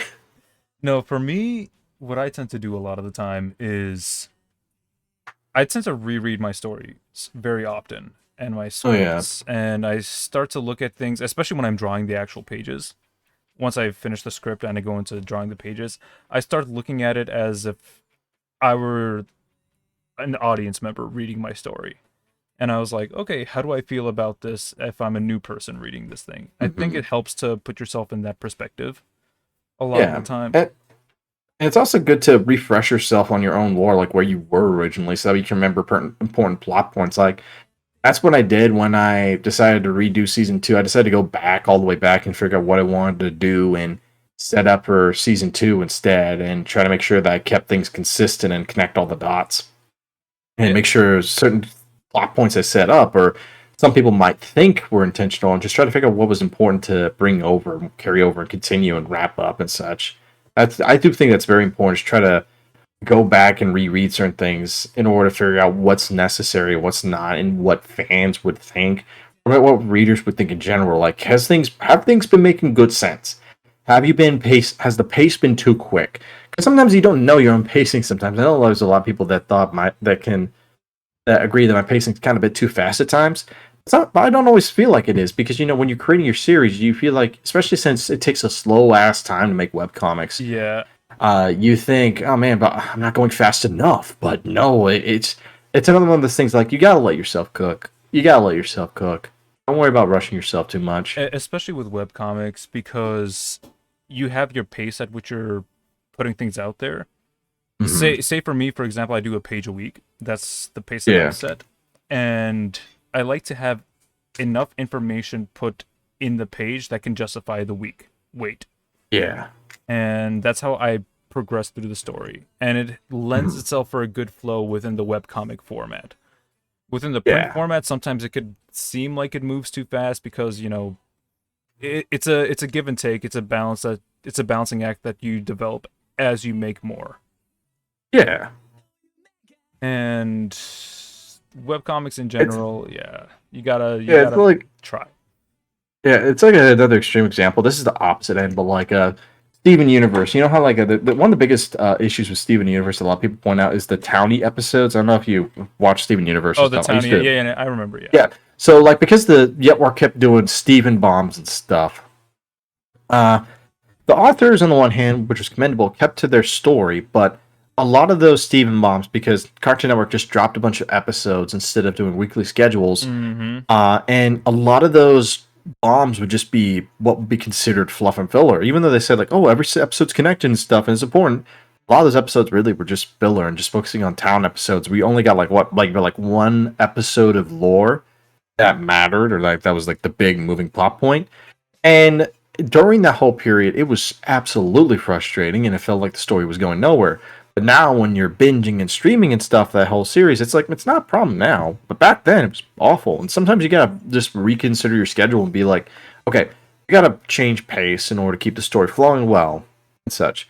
Like, you don't want to go too fast, obviously, because even though you think you're going too slow, you're going at a pretty decent pace. It's just because hindsight is 20/20 with comics, like creating web comics and stuff.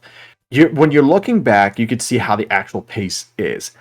And when you're creating it, it's like you always think, oh, I'm going too slow or I'm going too fast and stuff like that. But honestly, you might actually be going the opposite direction of flow, essentially, that you might be thinking. And so it really is, hindsight is 20/20 when you're making comics, especially web comics. This is why I say rereading your own work helps a lot, because you get a sense of how your pace is going when you're rereading. And then you get a better idea of what you need to do in the future. That, for me, I would say chapter 3 and 4, what I've like written for this current arc in the comic, is leagues better in terms of writing compared to the first 2 chapters. Yeah. And it's simply because I know what it's like right now. because I've had that experience just working on the first 2 chapters. Yeah, definitely. And also with writing, no one gets worse over time when you write. It's very difficult to just take your improvement and like let it go away. It's difficult to ruin water, but there are some people that end up making water taste like shit. I will say that. Yeah, no. You have to be conscious about it. I think exactly. As long as you're actively thinking, you're not going to get worse. Definitely. And writing is not necessarily just putting pen on paper. I think about my characters and my stories and narratives. Yeah, like I said, it's a logistical game more than you think about, because a lot of people think, because here's the thing, art is art. There's a lot of artistry and artistic, flowy, creative stuff that goes on there, but there's also structure and rules that are in place, and they work for a reason. And with writing, like I said, it's a logistical game. If it doesn't make sense, people will detach and disengage. And the whole game is you have to make it make sense, because we humans, we use logic, okay? And our brains are going to piece things together. And if something seems out of whack to us, we're going to think twice about that. Now, there's some stories that are like 75% logistically speaking sound. People will still keep going a bit through it because of something like, say, the characters were really good and helped carry a series and such.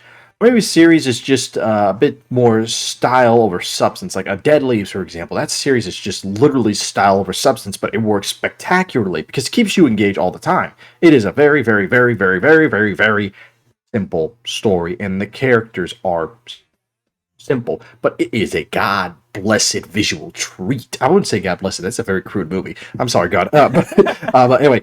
but it is a visual treat. It is just visually spectacular and full of style, to the point that the style is the substance. Or like Redline, for example. That's another fantastic movie. It's beautiful. There's a story that has a better story and it has better characters. I don't mean that in a mean way. It's just it's got more. Tailenders? Are you talking about Tailenders? No, Redline. Oh, Redline. Okay. I thought you were talking about like something better than Redline in terms of characters, and I'm like, huh? No. I'm saying Redline's characters and stuff is better than Dead Leaves, because Dead Leaves is just so simple, but not in a bad way. Like I said, the style is the substance.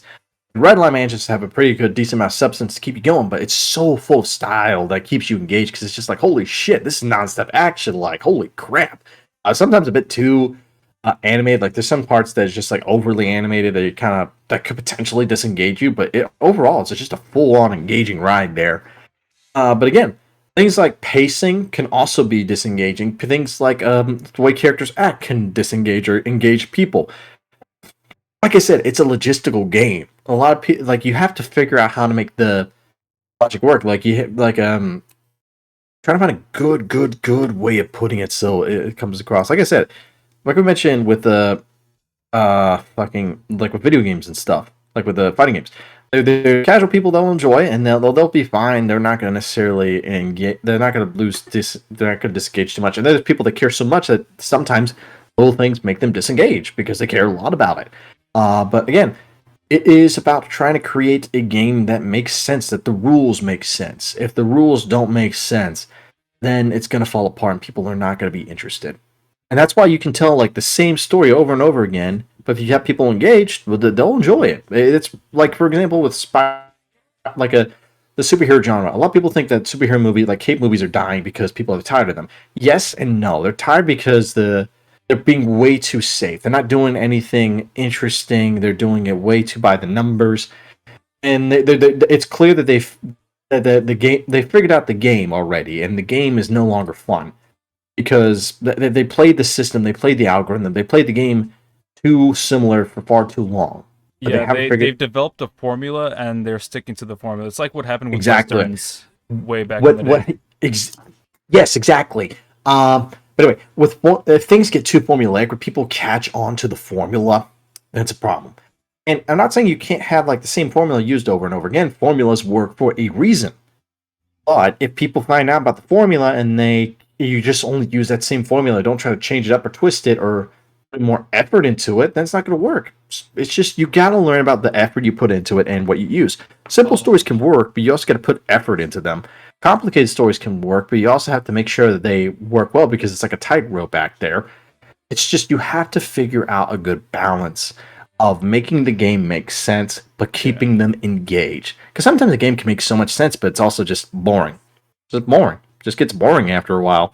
But there's new twists and rules that get put in there that make it interesting. People will stay engaged. It's about figuring out how to keep people engaged and hooked on there. It's a game. I was going to say, if Watchmen came out around this era right now with the fluff of like a ton of superhero movies, I think it would have blown people's minds away. I mean, it already blew people's minds away way back in the day as a film, but if it came out now, it would change a lot. No, yeah, I think that's the thing is that that's another thing I want to talk about. There, it's like when a deacon Oh, give me a second. I gotta respond to someone real quick. You keep going, and I'll respond. No, I was just gonna talk about Watchmen and how it was a subversive type of superhero film. As a comic too. It was written by Alan Moore, who was also just fed up with the whole comic genre at the time when he was writing it, and he wanted to subvert a lot of people's views and preconceptions of comic books and tell a different story. Yeah. Also, one thing that made it works that Alan Moore had big experience in the industry, so he knew exactly what to twist and what to make new and to critique on and stuff like that. But anyway, what I was actually about to say is that there's a trend like there's like we were talking about like Evangelion earlier and stuff like that. How sometimes deconstructions could end up causing like some people just only like deconstructions because they're deconstructions. But the reason why a lot of actual good deconstructions work is because they're made by people who actually get the source material that they're constructing and that they're making fun of and stuff. Shrek, for example, a lot of people just think, haha, funny, edgy, makes fun of this movie. And yes, it is. But they do understand how fairy tale movies work and stuff and realize what they have to do in order to deconstruct it, but also add their own substance to it. Same thing with like Watchmen. That's another, like you said, that's a great example. But great example. And Evangelion is another example of like deconstructing things like the mecha and toku genre while also embracing what makes those genres great at the same time. And there's some people that just don't realize that because they're just like, oh man, it's a deconstruction. I hate mecha. It's so stupid. But this show actually deconstructs it, so it's good. No, it's good because it's good. It's more than just a deconstruction. If you're making a series just to like make fun of it, but you don't understand it, it's gonna fucking suck dick. A bunch of mecha nerds worked on Evangelion. They did not make seriously. Eva because they were like fed up with the genre. They made Eva because they love the genre and want to do something interesting with it. Yeah, obviously, there is criticism and things like that. They're in the series, obviously, that deconstructs or plays with. But it was made by people that understand the genre and embraced its tropes and such. It wasn't just purely made out of spite. Like, I mean, obviously, like, Shrek was also made out of spite, but it was also made people understanding how the story itself worked and where to deconstruct it, not just to fully just be like, haha, fairy tales suck. It was more to say its own statement. It had something to say. It had substance to it. It wasn't just trying to make fun of it because it just wanted to make fun of it. It had something to say. Same thing with Evangelion. Same thing with Watchmen. And that's what makes a great deconstructor work, is like when someone understands the genre to a T and has something to say about it. And like Megamind, for example, it deconstructs the superhero genre, honestly, but it doesn't like try to be like, say it sucks or anything. And in fact, it fully embraces it too. It's just trying to pull it at different angles as well, which makes it a really great series. I'm glad it's gotten more attention over the years, definitely. I think what I enjoy about deconstructions is not when they're completely cynical. Like where they are spiteful towards the source or like the genre that they're talking about. Yeah, seriously, like people that just make the genre just to be spiteful, to make the deconstruction because they just don't like it. Like, well, obviously you don't like it. You have no idea what the fuck's going on with that genre because it's clear. Like it's. I'm trying to think of like a good example of like a really bad deconstruction off the top of my head. It's been a while since I've been thinking of one. Oof. Yeah, like you kind of just like put them away to the side, which is a good thing, I guess. But like, I'm trying to think of a really bad deconstruction to. I mean, there are bad deconstructions of Superman. We can. Oh yeah, definitely. Trying to think of a good bad decon. Like, I don't mean the good isn't. You know what I mean? Trying to find a bad deconstruction. Yeah, a good example of a bad deconstruction. Oh, maybe later. Later. We could discuss that later. I did want to go into how you develop like your Indiegogo and starting to crowdfund comics. Oh yeah. So one thing that I decided to do, because one of the things I saw a lot of Kickstarter artists do is like they try to use Indiegogo or Kickstarter to get their comic made. Do not go in there doing that. Swear to goodness, that's not going to work. It's only going to work if you look. When you say get your comic made, do you mean like they haven't So written what I it mean out? is, like you are just starting your comic. You're getting people to fund you to make your comic from the very beginning. Not like you're trying to get it printed. Like you Like the literally are just story. starting off. Yeah, Yes, no. like it's just starting to be created. Don't do that because you literally have nothing to engage people with. You're basically pitching them a brand new. It's like you're going to a board of executives and you're saying, "Well, here's the idea. I don't have any materials. I don't have any plot. I don't know what the art's going to look like, but I know the story. Give me money so that way I can make it happen." No, you don't do it. You don't do it. No, don't do it. You have to have something that people, you have to have enough content already there that people be like, yeah, I'll back this. And usually it helps if you already have a good backlog of content already made. I told myself I wasn't going to do an Indiegogo, wasn't going to do a Kickstarter or anything like that until I had enough content. Yes. And I waited until like 10 episodes in. And even then, the first Indiegogo, I didn't do all 10 episodes. I just only did the first 5. I knew I was going to have to make some edits of like episodes 6 or 10 to clean up the art and such. I only did the first 5 episodes. So I did that, and people got on there. It was a good time. Honestly, I had a better success with the first campaign than the second. The first campaign, I did what I did early on. I limited myself. I understood that this was not going to be easy, and I kept a headspace in there.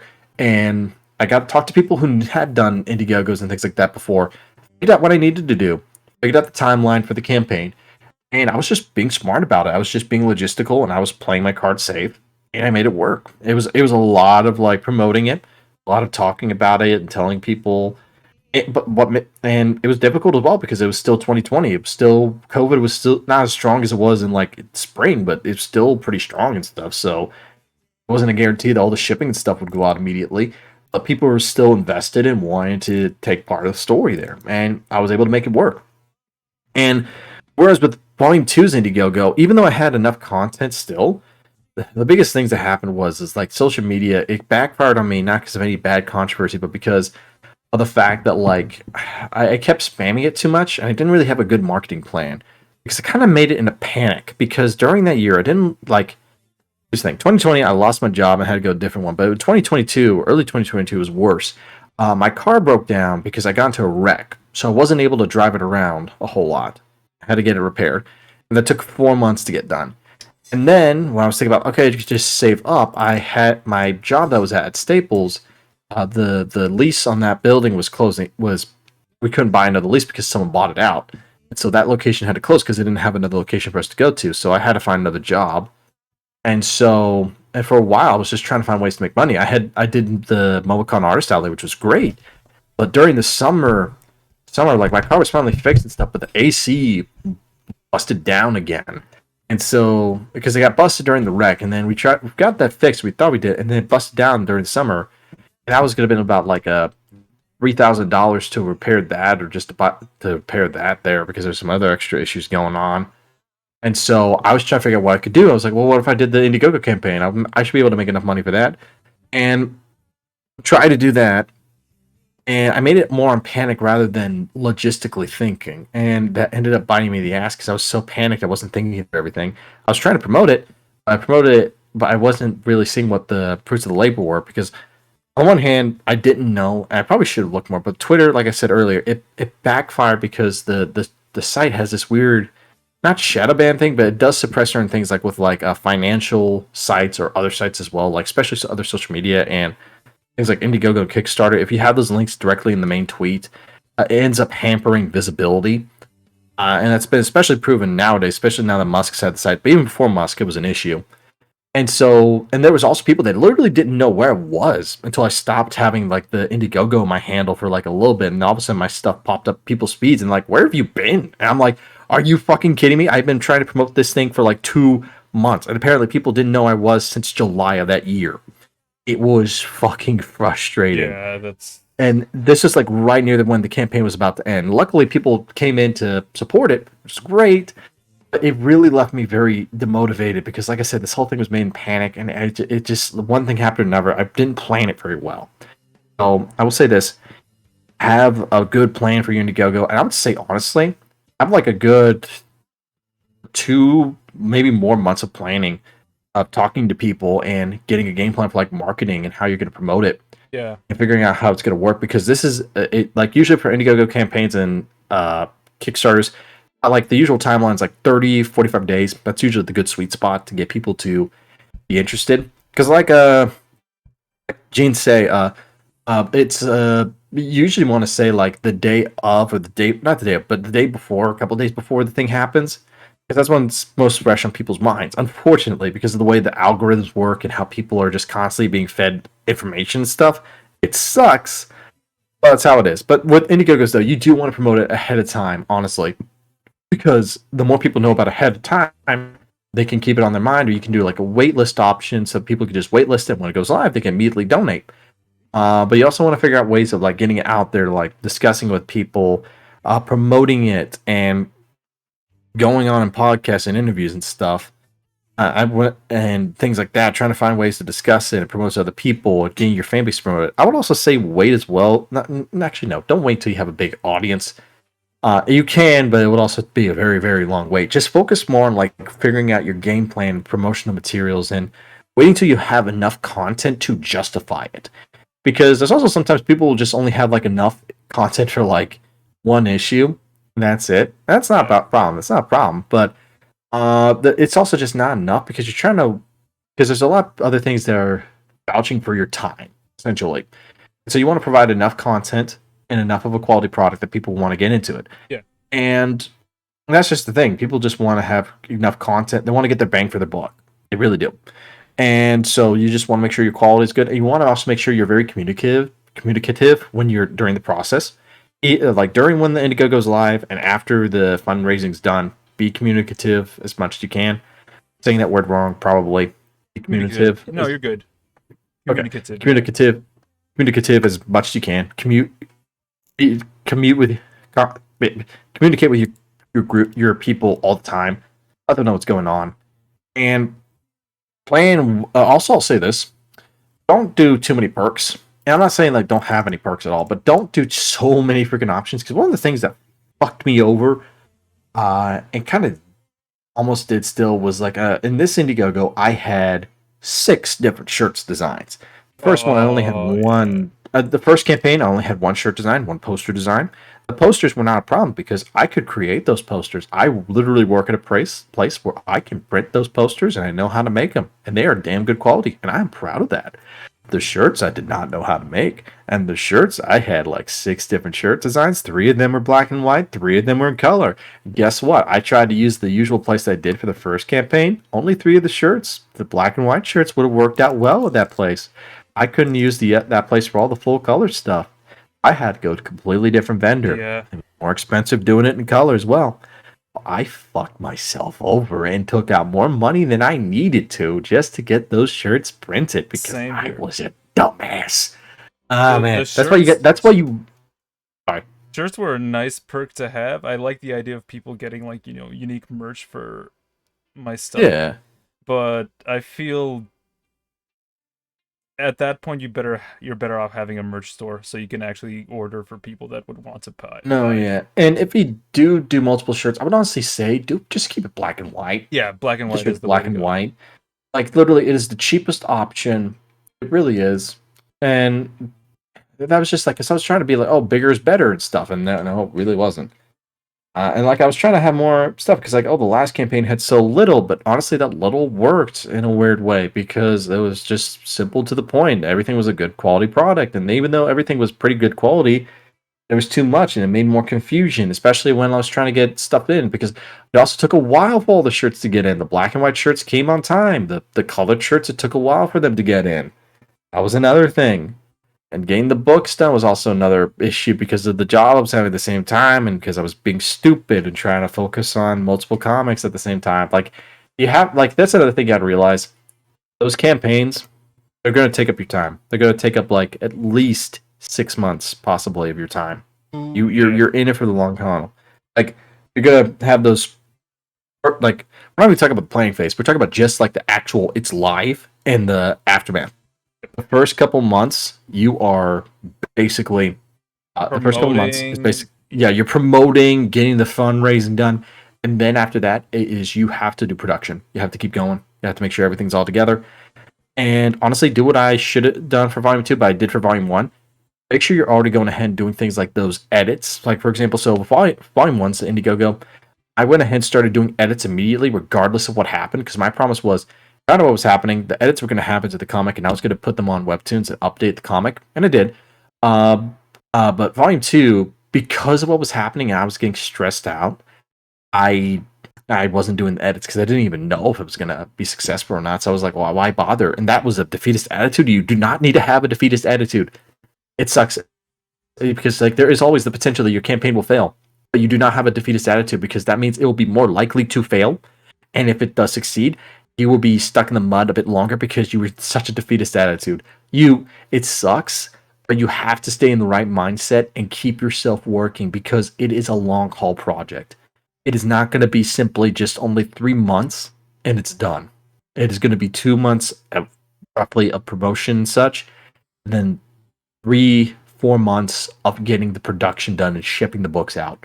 And that's Shipping if you is... plan Ooh, yeah. and that's if you plan everything properly. That is if you plan everything properly. It's, even if you do, sometimes it might even be later. And if you're just doing it just because you're trying to do it because, oh, I haven't done it in a while, or because you're financially worried, bro, you are going to fuck yourself over even more. I'm just telling you right now, you have to have a plan. You have to have confidence in it. You have to be secure in it. If you are not in the right mindset and you're not prepared, it will backfire hard. Even if you manage to make it, the ship finally fly off, it's just better for you to have all of your everything planned out and set and ready to go instead of just doing it by the seat of your pants. Instead of just doing it with a defeatist attitude. Keep a good mindset. Understand you're in for the long haul. That's the best advice I can give. Planning is, I mean, for everything that you're doing creatively, it's good to go at things with a plan. Mm-hmm. Well, okay, not everything creatively, but things for long form projects.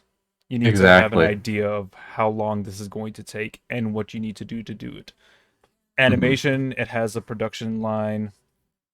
Comics has a production line that you need to follow. And if you need to manage materials, again, if you're shipping things out, you need to know how that works. You need to understand the shipping process. That was a learning experience for me with my book. Oh yeah, I remember helping you out and trying to figure out what we could do to help you cut down the pricing on that because I remember that was something that you were struggling with there. Yeah, finding out what's the best service I could use to actually mail everything out properly. Yeah. And I just went for the United States Postal Service. If you're in the Yeah, States. honestly, yeah, the USPS service honestly is the cheapest if you can get those media mailers.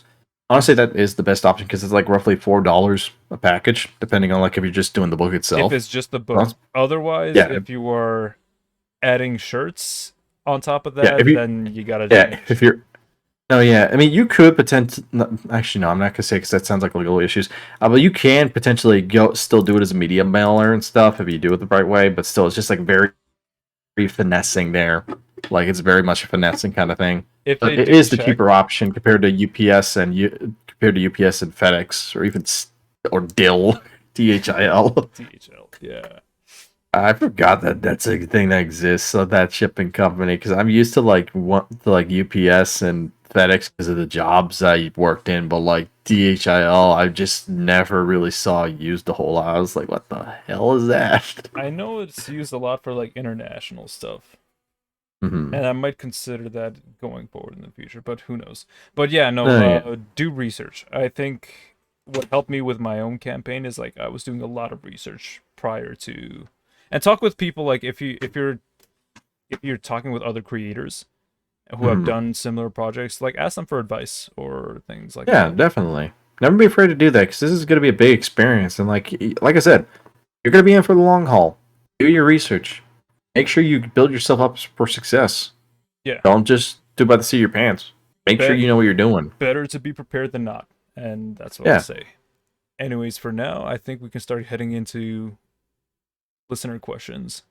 Oh, okay. And we're going to be starting that off right now. Let me just get them pulled up. On here. Yeah. All right. We have a lot of questions for you, actually. Yeah. Yeah, you have the most out of everyone that I've talked to. So we're gonna have a pretty decent. Sorry if some of them are meme questions because I know some of my people are like just like joking around yesterday, so I apologize first off. No, don't even worry about it. It's all fun. So first question to come up here is from Resident Skullchild at pjoyceman on twitter.com asks, is Russ truly an average man of average height and average stature? Okay. That's what I mean. That's one of the meme questions. Yes, I am. Okay. That was like a reference to a dumb meme video I did where it's just like, don't cross me, I'm like so and so and things like that. And I was just like, I'm an average man of average height and of average personality and stuff like that. It was dumb. It's a deep cut reference there. Yeah. And, next up is Cry Goofy Windbringer at BrigSanjo106 at twitter.com. Asks, Deputy, what motivated you to be an artist? Ooh, that's an interesting question, actually. So, I've actually always been an artist per se. I've always like drawn. Like when I was a little kid and 4 years old, I was drawing Thomas the Tank Engine to a very perfectionist degree that if I got a line wrong, I would throw away the paper.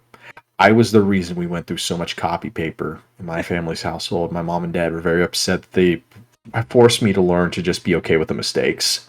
And so it took a while, but I ended up just being okay and just continuing on and trying to fix them.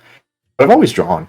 I actually wanted to be more of just like a pure novelist because when I was growing up, Mom made us read a whole lot. We were homeschool kids, so you do a lot of reading. But that's also how I learned about Lord of the Rings and stuff. My favorite actually was The Hobbit. I loved The Hobbit more than Lord of the Rings when I was a kid. It's a fun read, yeah. No, yeah, I still love Lord of the Rings, but when I was a kid, I loved The Hobbit. And there was also the books I read as a kid, like Tale of Despero, obviously the Bionicle comics and stuff, like Spider-Man as well, Archie comics. But originally I was wanting to be a novelist because I was reading stuff like that, like Tale of Despero, Hobbit, Around the World in 80 Days, White Fang, etc. But then I got the idea of like, wait a minute, why don't I just combine my drawings with my writing? Because I was already reading Bionicle comics and things like that. And I was like, what if I do that? And it took me a while to get confident in that, though, like doing actual comics. So I just kept drawing and stuff, creating stories with my characters, and writing little documents on the side about little mini stories and stuff. But it wasn't until 2015 because of seeing the One Punch Man manga and getting an anime adaptation finally. I was like really convinced because I saw this guy who had this comic that was a webcomic, and then it ended up being created about having an actual manga made of it with a very influential mangaka. And I was like, holy crap, if this webcomic can do it, then maybe I can finally do it. And it motivated me to finally start doing my story. And at first it was called Freaky Mighty Beowulf. That was the first iteration of Freak of Nature of Rank of Power Ranger. It was Freaky Mighty Beowulf. And working on it, and then there was this Webtoons contest that happened. And it was the Stan Lee superhero contest. And I changed this genre completely, which led to a long line of reboots, endless reboots. Because originally I had as like this fantasy series, but then I went more hard into the superhero thing just to make the comic fit that contest to try to win.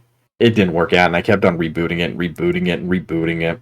And then eventually got to where it needed to be. But I've been drawing for a long time, but I didn't take it seriously until about like 2015, where I really wanted to try to do more of comics and illustration more full time. Yeah, that's around the same time when I started drawing more seriously, 2014.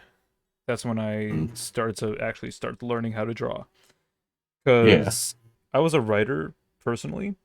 I used to write screenplays and cool. Yeah, well, I think maybe you're saying that because like you do a lot of I think you did some TVMX too and stuff and like screenwriting. Yeah, I remember. Yeah. I think I remember you saying the screenwriting thing and sometime on Twitter before. I've done a lot. Oh, really? Theater kid. Yeah, no, I was around a lot of theater people. And... No, okay, you're good. Like, I was around a lot of theater too because my family owned a performing arts studio. We owned it for about 9 years, starting in 2010. I was more of an actor kid than actual like song and dance, but I was around a lot of musicals. We performed a few shows. We did Les Miserables, like Les Miserables. That was one of our first shows. We actually performed over at the Alliance Theater in Atlanta, and that's honestly one of my favorite musicals. And it's even referenced in Unbreakable Iron Ranger with Ben's little experiment prisoner number 24601 to Jean Valjean's prisoner number of 24601. Okay, yeah. Then we also did Into the Woods and Legally Blonde. Legally Blonde's honestly another one of my favorite musicals, unironically. I fucking love that show. I love Elle Woods, one of my favorite characters. Anyway, but yeah, musical theater is another background of mine. But yeah. Yeah, and I was always into writing personally, but there came a point at some time where I was thinking, okay, what's the best way to get stories out in front of people's faces? And I was thinking animation and cartooning comics.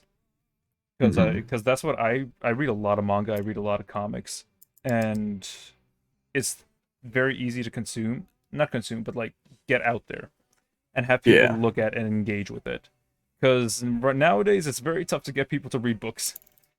As sad as that is. Definitely. It is harder to get people to just sit down and read text than doing manga and like comics and stuff. If people are more visually engaged. If I had my way, I would just be writing novels. But that's not gonna go anywhere.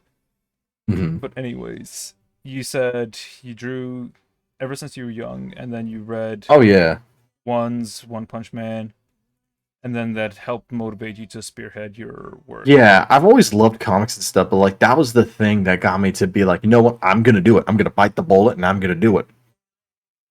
Okay, yeah, I think that answers that question pretty well. So what motivated you to become an artist? Very concise. Next up is Kelly Vader at KellyVader4 on Twitter asks, what was the hardest character to design so far? Honestly, I don't know at the moment. I think in the biggest character that I had issue with, the biggest one. Oh shoot, sorry, moved my mic, trying to fix it. You're good. The biggest character I had issues designing with a good bit. This is gonna sound weird. Was Frankie? Frankie was one of those characters that was in development hell for a while. At one point, she was this albino vampire named Mary. Like literally, she was so disconnected from what she is now. But most difficult design-wise, like in terms of perfecting and finalizing her, Frankie's one of them. But just like making a solid design, like that wasn't like over years and years of development. Probably the hardest one would be. I'm trying to think because everything has been pretty okay and easy. Not okay, easy, but I think one of the more difficult ones might have actually been Phenomenon, actually, Ben's Guardian Angel, because I didn't know how I wanted to depict angels in the series. So that's kind of a spoiler, but Phenomenon's an angel, and the biggest question is, okay, how do I depict him? Because you can either do this the very like orthodox way, what people say, is just like a human-looking person with angel wings, or I could go more ethereal, like what people. It's just fucking meme. Like how people, you know, the whole meme of people are like biblically accurate angels, and yeah. So let me just explain. That's a throne. That's in a phantom. That's not what all angels look like. That's just what that angel particular looks like. The circle, the wheels with many eyes and wings. That's just one type. Not all of them look like that. I mean, they do look very ethereal and weird in the third choir, but they are not all like the Ophanim thrones and such. But again, I was just trying to figure out what to do, because one of the goals I wanted to do is because I want to make angels cool again, because like this is a personal pet peeve of mine. I'm a Christian, but there's a lot of media that more so uses demons to be more the good guys, and the angels, the bad guys, are kind of look dumb. And part of that kind of makes sense narratively, because like whenever you involve angels and more spiritual, religious stuff, it can be very easy to fall into the trappings of just being a virtue signaling of like being the Bible thumping and stuff, and like being the message over your head and becoming a sermon rather than an entertaining story. We've been talking about subversion, and that's what's been happening a lot with like, biblical. No, yeah, and that thing just really pissed me off, and I was just like, I want to actually have cool angels again. And there's one series that I grew up with as a kid, which was Angel Wars. It was this one DVD I had. That first episode was so cool. Everything looked like a PlayStation FMV, in like the best way possible. I love the angel designs. I love the way the demons look. It actually treated the angel versus demon complex seriously, but it didn't browbeat you or anything. I loved it as a kid. I still enjoy it now. The rest of the series just kind of feels way too kiddie now, though. But that first episode, I was like, that was just like neurons activated. I knew I wanted to make the angel stuff look like, kinda. I knew I just want to have cool angels like that whole dynamic. But making Phenomenon, it took a while to develop the design for him because I didn't know how I wanted Phenomenon to look like. Did I want him to look more young? Did I want him to look more old and battered? And like because like also another thing I want to do, Ben, is have him like take on features of Phenomenon in the Phenomenal install, which is taking from the Dragon install from Guilty Gear. But I was like, how do I make Phenomenon look? Because it's like with stands. Like early on, Araki didn't have the most solid design of like how stands looked. Like some stands like Star Platinum just looked like a human, but with different colors.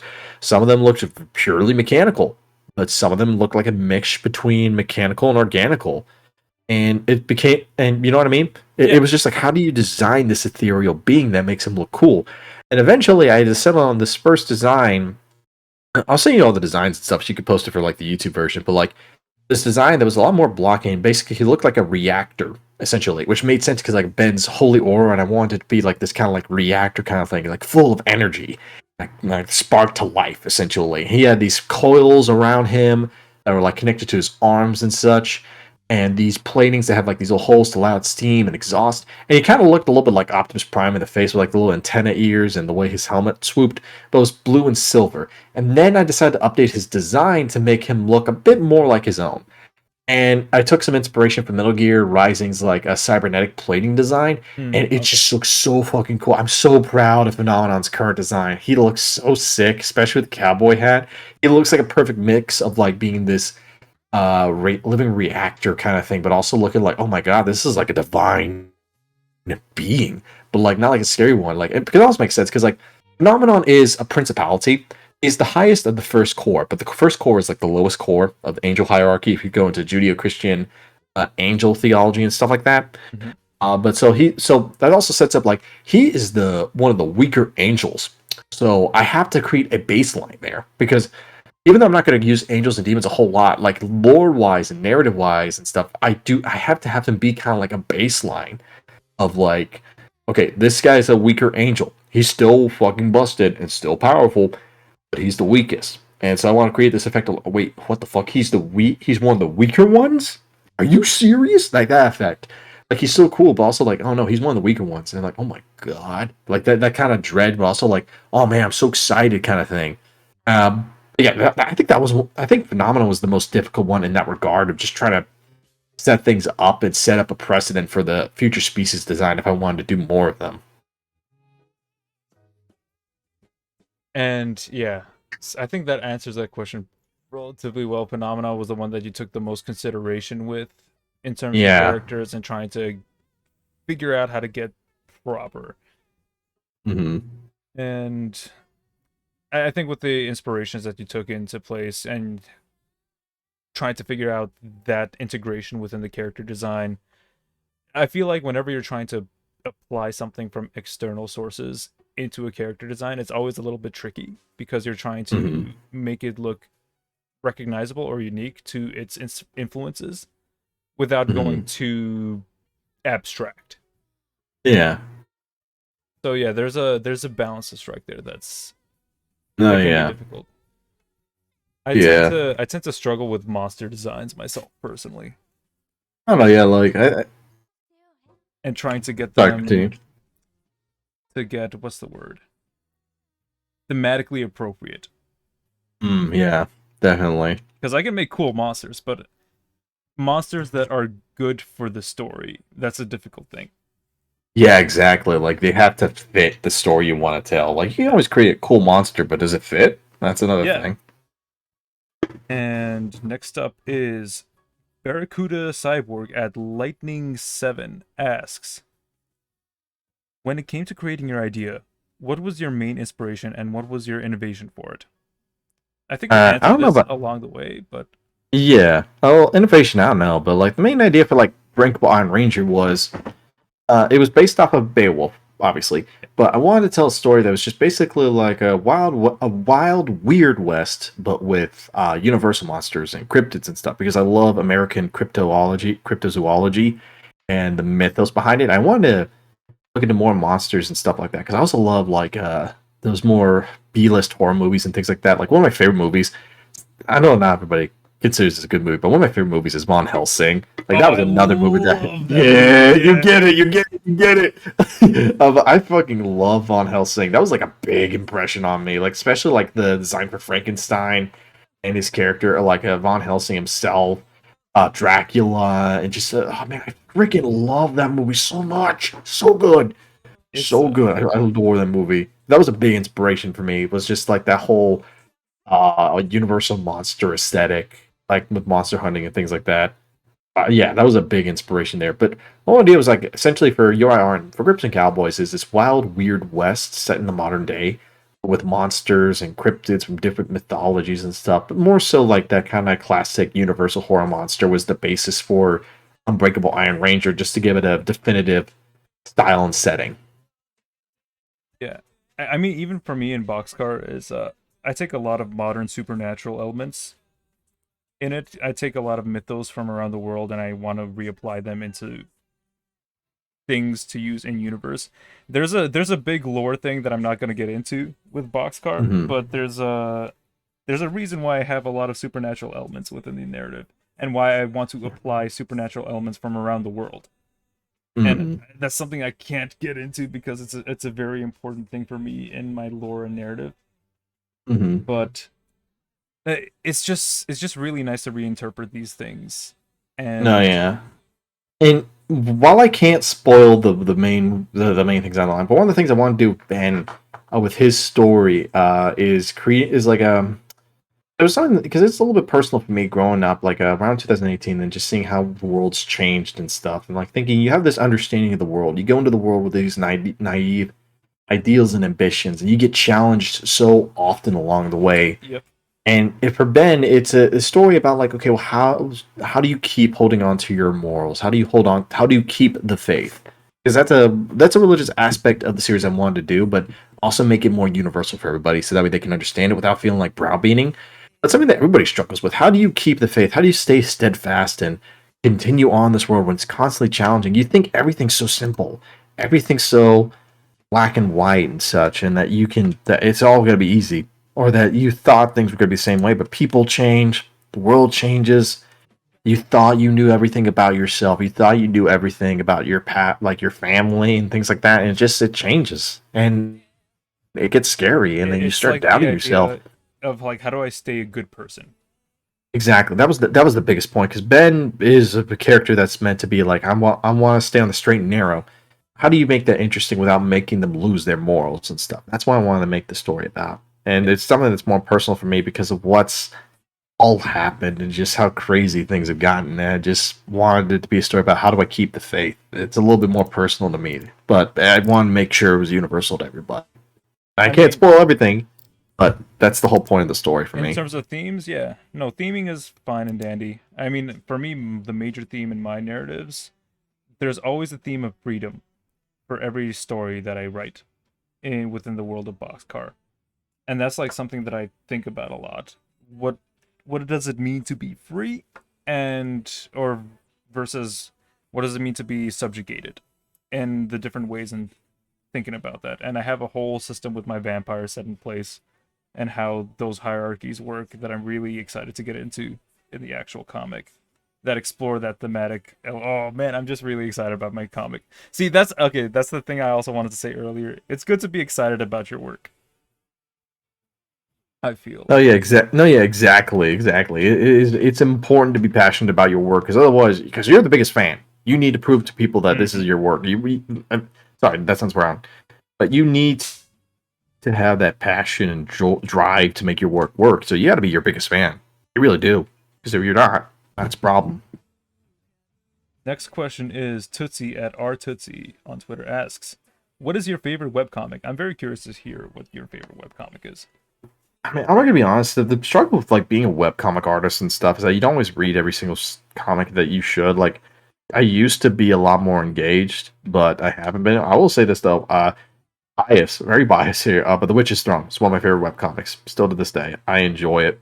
One of my closest friends, Cedric, who I've been friends with since like 2018, has been working on some really good version of like the whole there's a lot of fantasies nowadays that go into the whole, oh, we're going to use RPG mechanics and stuff and tropes, and it's become very overused, but I still enjoy the Witch's Throne's take on it because it just feels very fresh and dynamic with how it handles it. And Agni is one of my favorite characters. I love her. She's a sweet little gem. I don't want Cedric to harm her. I don't like it whenever that happens. I want to kill Cedric. I love Cedric, but I love Agni more. Shout out to Cedric Cabayas. Yeah. Yeah. In fact, I even have like two. I was even given like a early copies of the printed versions of the Witch's Throne, and like they're really good. Like honestly, there's a lot of times vertical comics do not translate well to print, but these did a wonderful job. You can actually find them at like Walmart and shit now.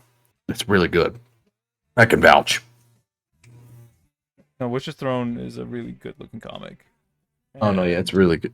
It's also like one of the few like big action comics on to pass at the moment. So I give it that support because there needs to be more, because it's mainly just like just slice of life and romances and stuff that become the big webtoons hits, and it makes sense. But it's also just like, come on, man, let more comics like that happen. Like Metro Hunters was another one that I kept up with. I really enjoyed that. It was on webtoons. But like I need to get back into it, but I really enjoyed that series. It was like very similar to the style that I liked. It just felt pretty engaging. It was another series that did the RPG fantasy elements actually right, in my opinion. But yeah, those are some comics that I really enjoy. I have a recommendation. I really need to get. Actually, I usually recommend a lot of the same things every time because I do list my favorite webcomics a lot when I bring webcomic artists on here. But here's an undersold one, deadwinter.cc. Deadwinter.cc. It is a zombie comic. It has very fun characters. It's all done in grayscale with some red splashes every now and then. It's like a Sin City type vibe in terms of aesthetic. Oh, okay. But Gotcha. It's been going on for a very long time, and it's one of my favorite comics. Oh, holy shit, yeah. 15th anniversary. What the fuck? Yeah, dude. No, web comics take a while, and you can see the evolution from the first page to the latest page. And that's another beautiful thing about web comics. It's like manga, where you see the artistic evolution go through, and it's very engaging. But I highly recommend that. It's a very good zombie story with lighthearted elements to it. Very fun, good character drama, good action, very engaging characters too, and designs. I highly recommend it. Mm-hmm. I don't recommend it enough. So, all right. Well, I'm adding that to my bookmarks and such. I will add that to my reading list. Shout out to Allison Chabet, who Deadwinter. Shadows and Money Game. Oh, another comic I want to recommend. I'm a buddy Adrian.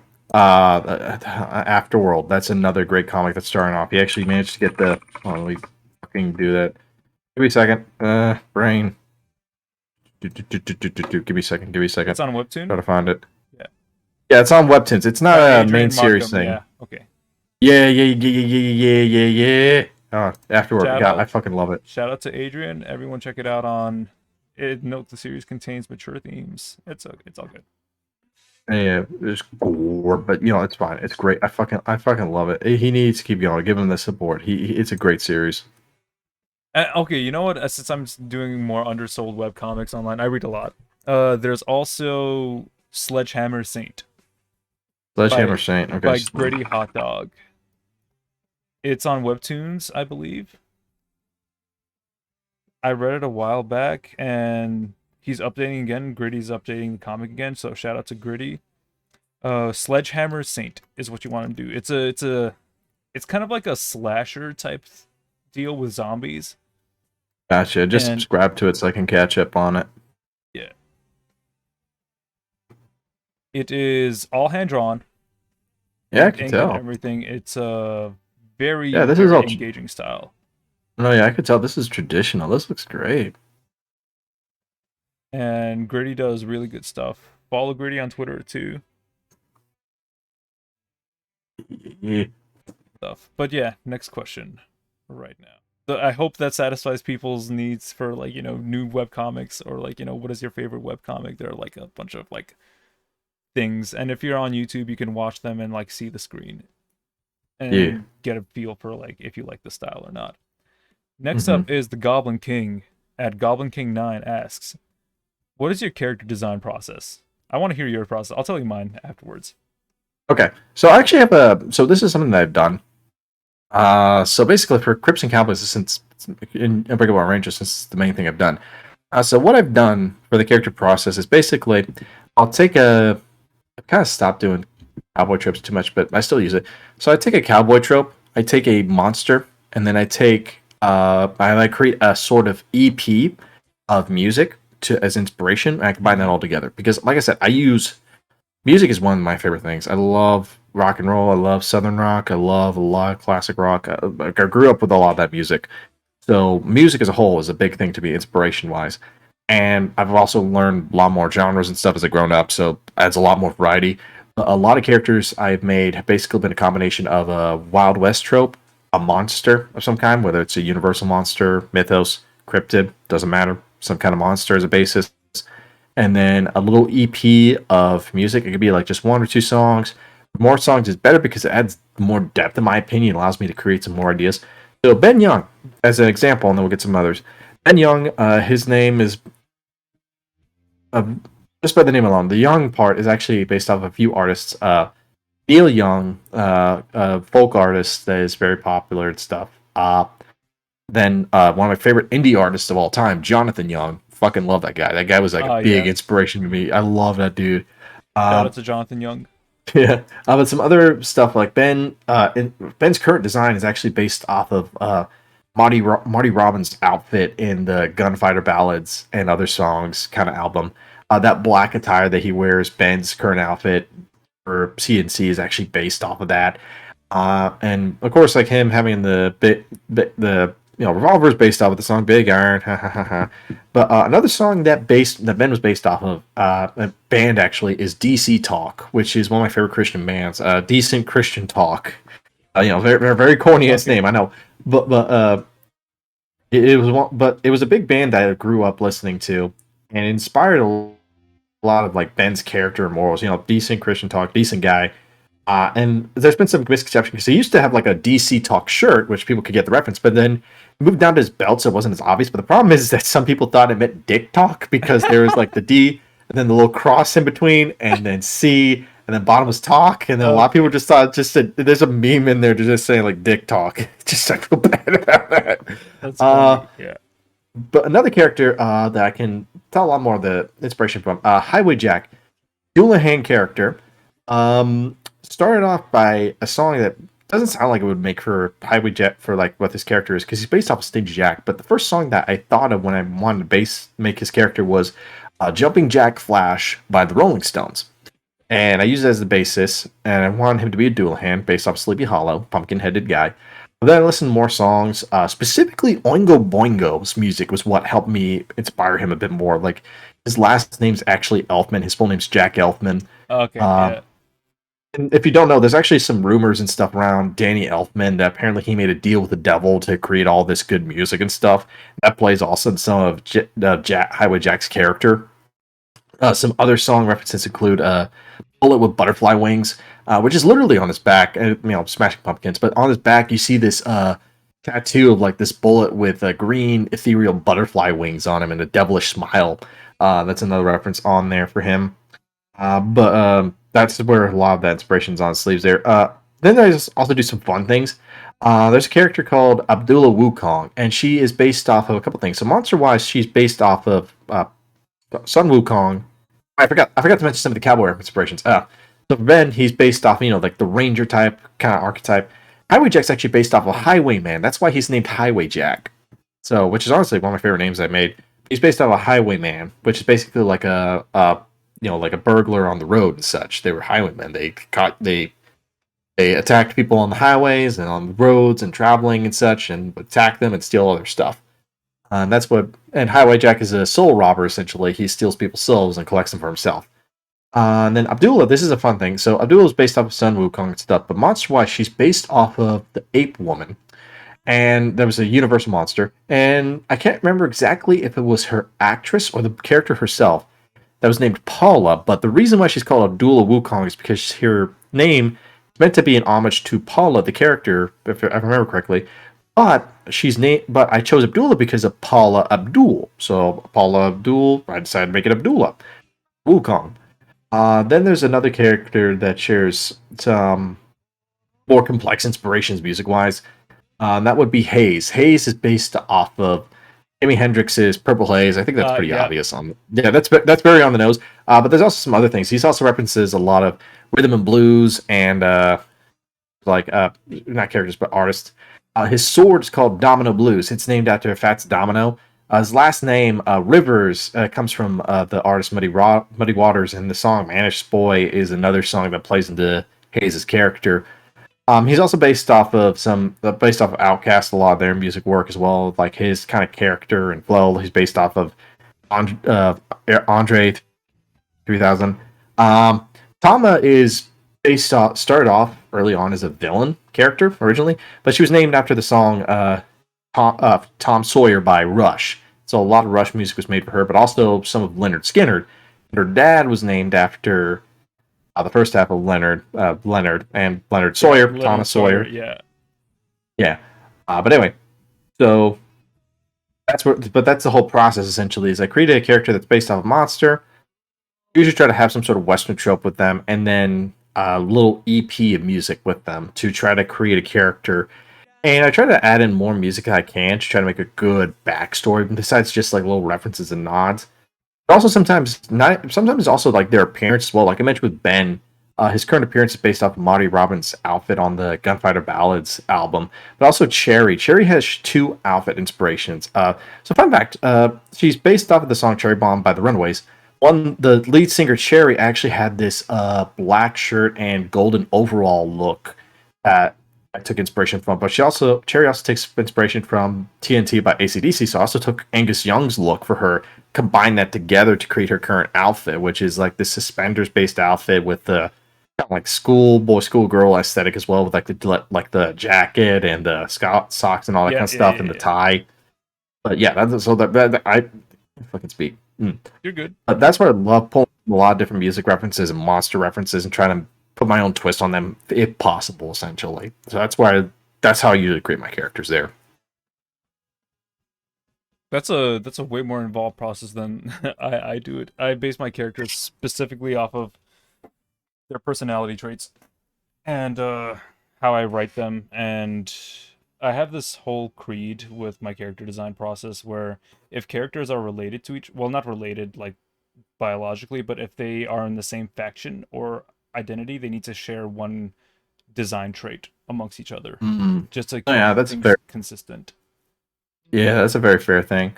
I will say color palette's another important thing, because I try to give everybody a unique color palette if possible, although there's a bit too many blue and purple kind of characters, I feel like, and that's my fault. I'm like, oh boy. I mean, that's what you like, so... No, red's my favorite color, that's the thing. Oh, okay. And I've ended up making so many blue and purple characters that completely different temperature than red color-wise. I'm like, the fuck?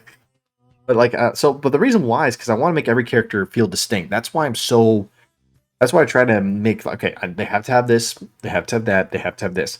That's why they have to have like some sort of Western trope and monster theme, and then music artists, because that way I can, like, if I want to do a separate character that has a similar monster theme, like say I want to do 2 werewolves, there's Lycan, who is this more traditional werewolf, but she's based off of Pat Benatar, she's based off of Duran Duran's Hungry Like the Wolf, and she's also based off of music theater actor and artist Nikki Snelson, who I was actually close, my family was close with and such. So I based her off of her.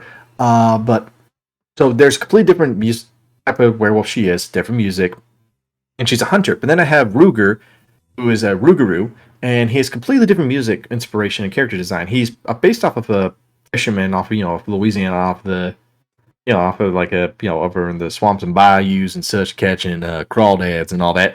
But his music inspiration comes from Travis Tritt, one of my favorite country artists, and as well as being based off of more like that kind of like bluegrass type of music. One of my favorite song inspirations for him is actually the "Call Me the Breeze" cover by Leonard Skinner, which is an absolute fucking bop.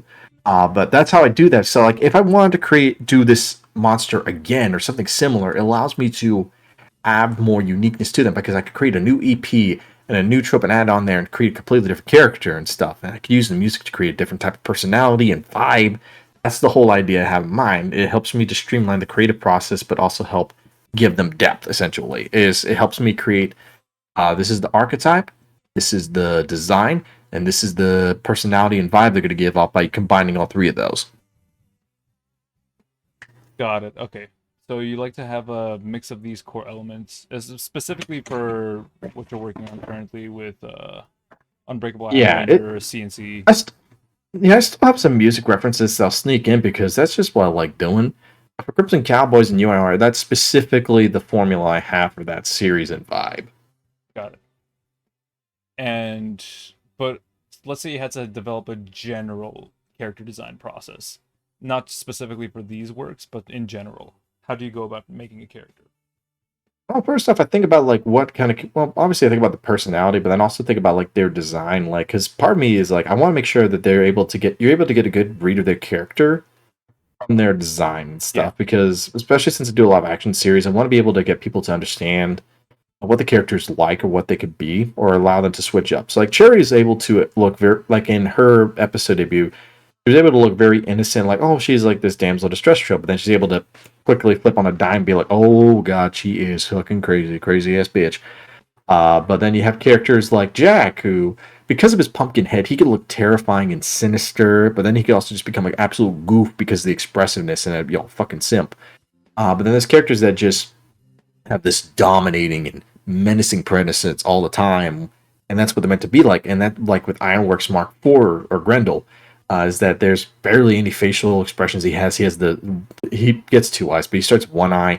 There's no facial expressions. There's nothing that resembles humanity to him except like his humanoid shape, etc. But I want to make sure the design speaks the character, essentially, that you get a good idea of the vibe of the character, and that it looks cool, because I like dynamic stuff. I really do. And I know that, like, I love doing more exaggerated body proportions. I feel like everybody can figure that out pretty quick. But I do. I love doing that. Because it allows for more character and stuff, in my opinion. I just like doing that. And also because I do more dynamic stuff, I want to have more dynamic looking characters and also more dynamic colors and things like that. Like I just mentioned with the color palette, I feel like you can tell a lot about a character by their colors too.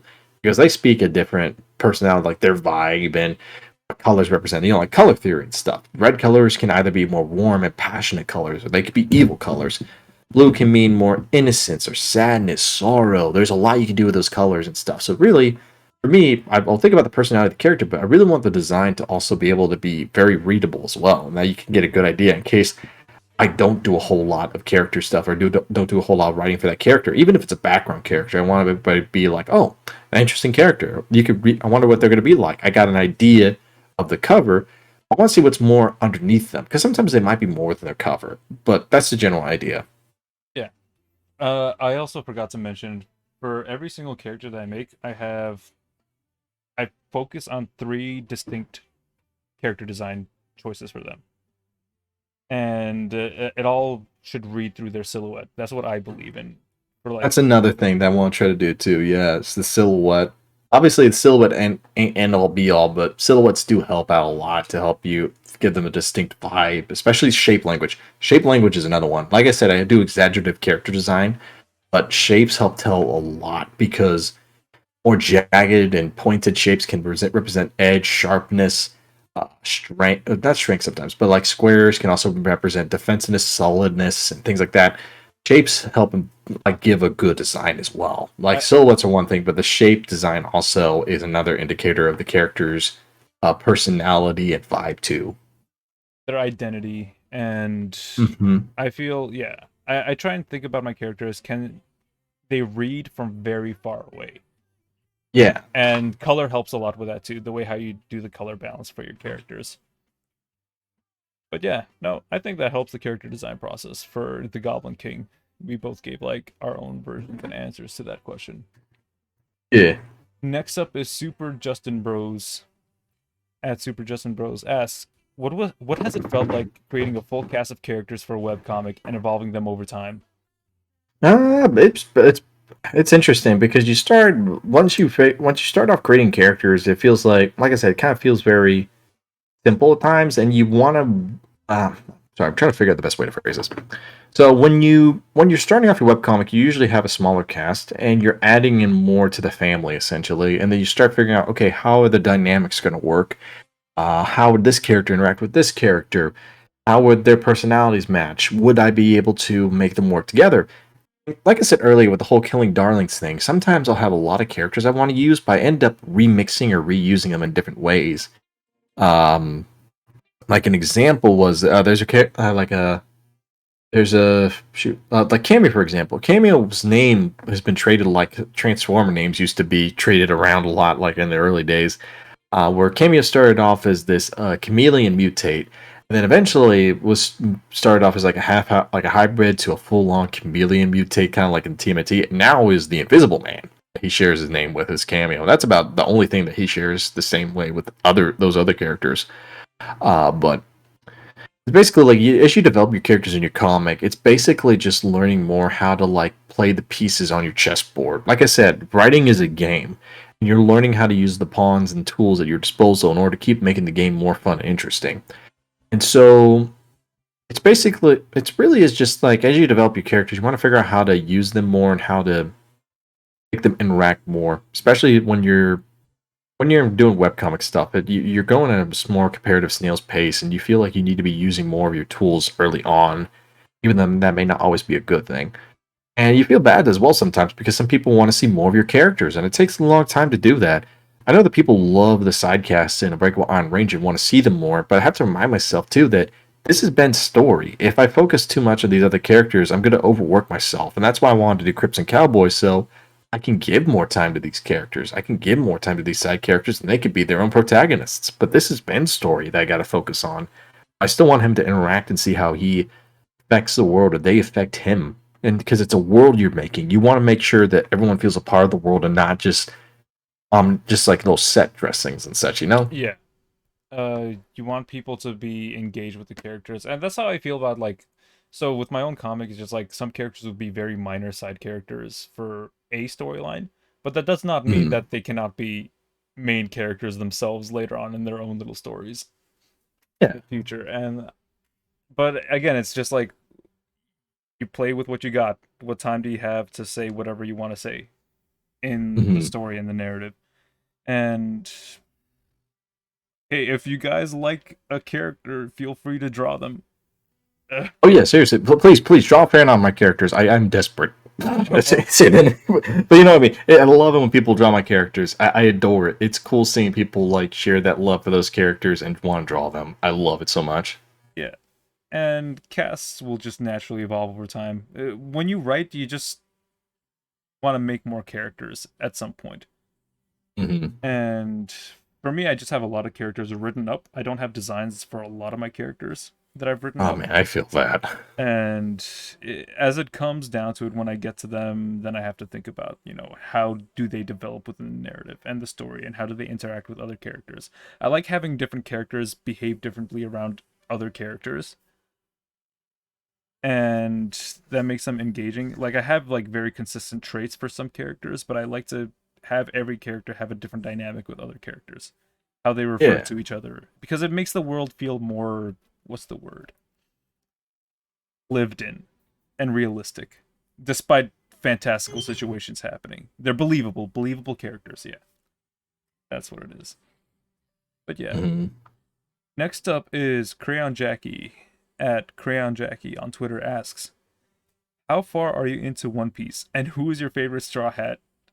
I am updated. I am eagerly excited what's going on Egghead. Luffy is my favorite Straw Hat, hands down. Nothing's changing that. Frankie's my second favorite. Yeah, okay, we're of the same mind then. Luffy is my favorite Straw Hat. Frankie is also like right up there. I just kind of like the very over the top, loud characters.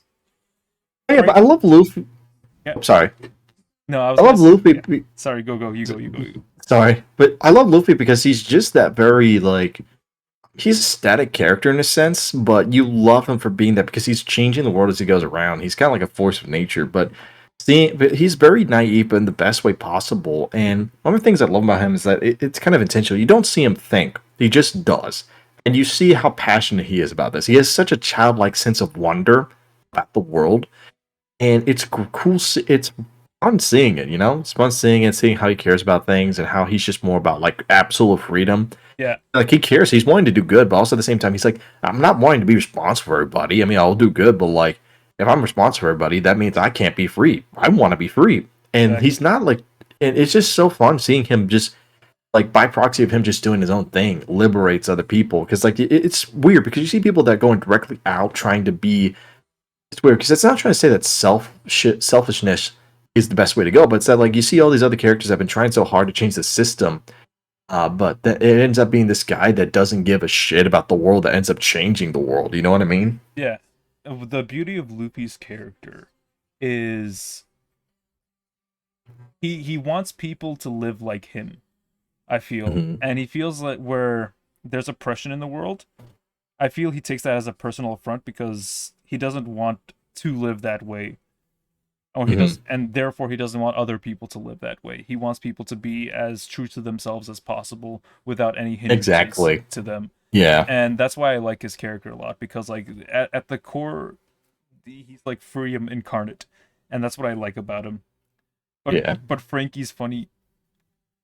Frankie's funny, but also I just love him as a character because I also relate to him as like a creative in a sense because like I like just reading through his arc like through Water 7 and stuff. Oh, yeah. You always worry about like how your craft will be used by others and such because like with what happened with the Battle Frankies and stuff and how he didn't want to create or do anything again because of what happened. He just gave up that dream and then learning how to like get that dream back and take that action back into your own hands is something that I just love about Frankie there.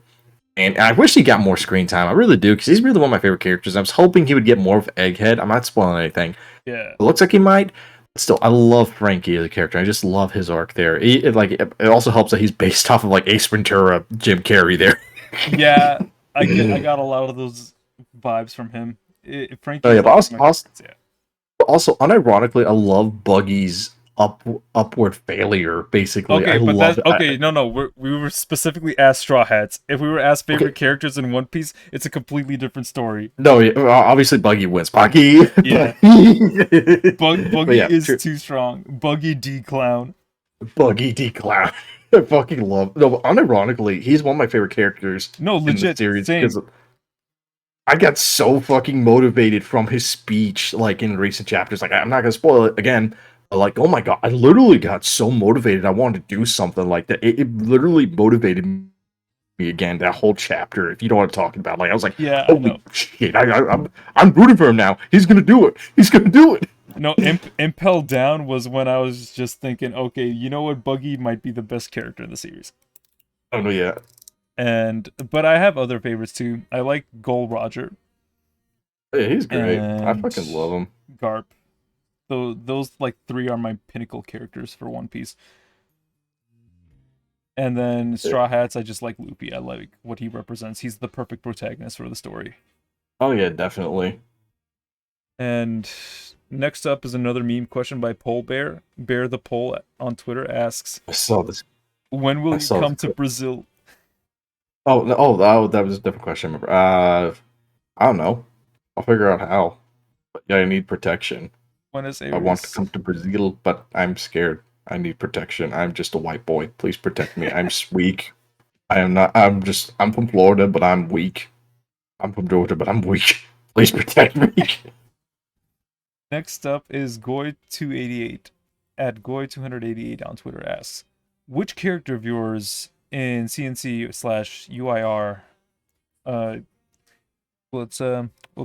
do you enjoy drawing and writing for the most? If this character is part of your main cast, or which character outside of that do you also most enjoy? Honestly, my favorite characters right now, Ben's one of my favorites. Obviously, I made the series about him, but I love drawing Ben the most and writing about him. But I also love drawing him and Frankie together because I love their dynamic too. I wish I had more episodes with them together. I plan to do the CNC. I love Ben's character, and there's characters I haven't written a whole lot yet, but I want to do more of. Like Cherry's another example. I talk about her a lot, but my plans for her is that she starts off like in Euro as a stereotypical like a femme fatale, and then she starts molding into more like this. Let me see how there's like the very edgy kind of like girl, like the bad girl kind of character. pushes everybody away. She doesn't want to know that she pushes everybody away. She's just like, I'm so tired of this kind of shit. Like she doesn't want to be there. But I want her arc to be basically like, is I don't want to spoil anything, but basically her character arc is she starts off as this character that seems very like mean and aggressive and rude and like like crass and such. There's a reason for that. It's because she just kind of pushes everybody away because she doesn't want to be vulnerable. She doesn't want to be Okay. vulnerable. She wants attention, but she doesn't want to be vulnerable I feel like that's and people to be close. That's a fair non-spoiler thing to like mention. No, yeah, and her arc though is basically her learning to be the not to basically open up more and to become more like who she actually is personality wise. Because she's in reality, we'll see early on in CNC, she's actually like really great with kids. She's a very tender person at times, and I mean she's still gonna be sultry. That's just part of who she is, but she amps it up more because she's just trying to be like push people away and such, But her character arc is basically just kind of learning to open up and not trying to put on a farce to keep people away because she doesn't want to be vulnerable. She doesn't want to be seen as weak. She doesn't want to lean on others. She doesn't want to make connections again. She doesn't want to potentially lose them. That's all I'll say. Right. Okay. There's a lot of brokenness to Cherry that we'll be exploring in CNC. Yeah. No, I think that's fair. And Uh, I can definitely tell you I like the dynamic with Ben and Frankie. Oh yeah, I literally wanted them just to go ahead and be a couple right out of the gate because on the one hand, I know that probably would have been better maybe to slow develop Burn, but also on the other hand, I got so tired of like there being slow developing romances of will they won't they. I just wanted to draw a happy couple together a lot of the time. I just really want that. I tend to myself. I don't really write romance that much. Not to say, I mean, I have characters that people have theorized with romantic Mhm. tension and everything, but it's just like I don't. That's not what my story's about. If I were to No, write yeah. if I were to write a romance, I would be writing a pre-established like relationship and exploring Oh, yeah. that. That's what I would be doing. But No, yeah, yeah. I feel like I want to practice more like that slow burn romance, but also like I just kind of wanted to just play to my own strengths and already have them be together as a couple kind of thing. yeah, Because I feel like that just ends up making them both stronger instead of doing a slow burn will they won't they. Because what if I mess up the chemistry of them getting together? Then people won't think they're actually a good couple together and stuff. So I was just like, fuck it, play to my strengths. It's one of my things. yeah. No, that I mean, and that's what I say to most every writer: just play to your strengths. If you Mhm. and it doesn't hurt to experiment. That's another thing that I want to say. Oh yeah, definitely. Like I said earlier as well, like learn what you are weaker in and better yourself at that. But play to your strengths. Next up is Pastel Fire at Frail Bulb on Twitter asks, "How's y'all's day going?" So, how's your day going? It's been fine. I went to rodeo today. Had fun with that. My little niece was excited seeing all the horses. That was funny.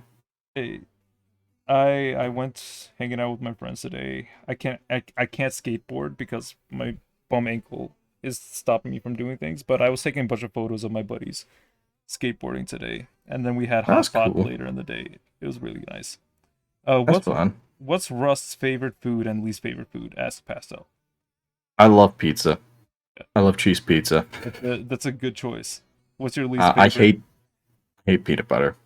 Whoa, you hate peanut butter? Oh man. I literally have tried eating peanut butter my whole life, different brands. I just don't like peanut butter. I just don't. It's funny because like in Hot Pot today, we have to make your own sauces, and like today, like I treated it as a cheat day, so I had a bunch of peanut butter sauce from my Hot Pot and just dipping my meat in it and everything. It was nice.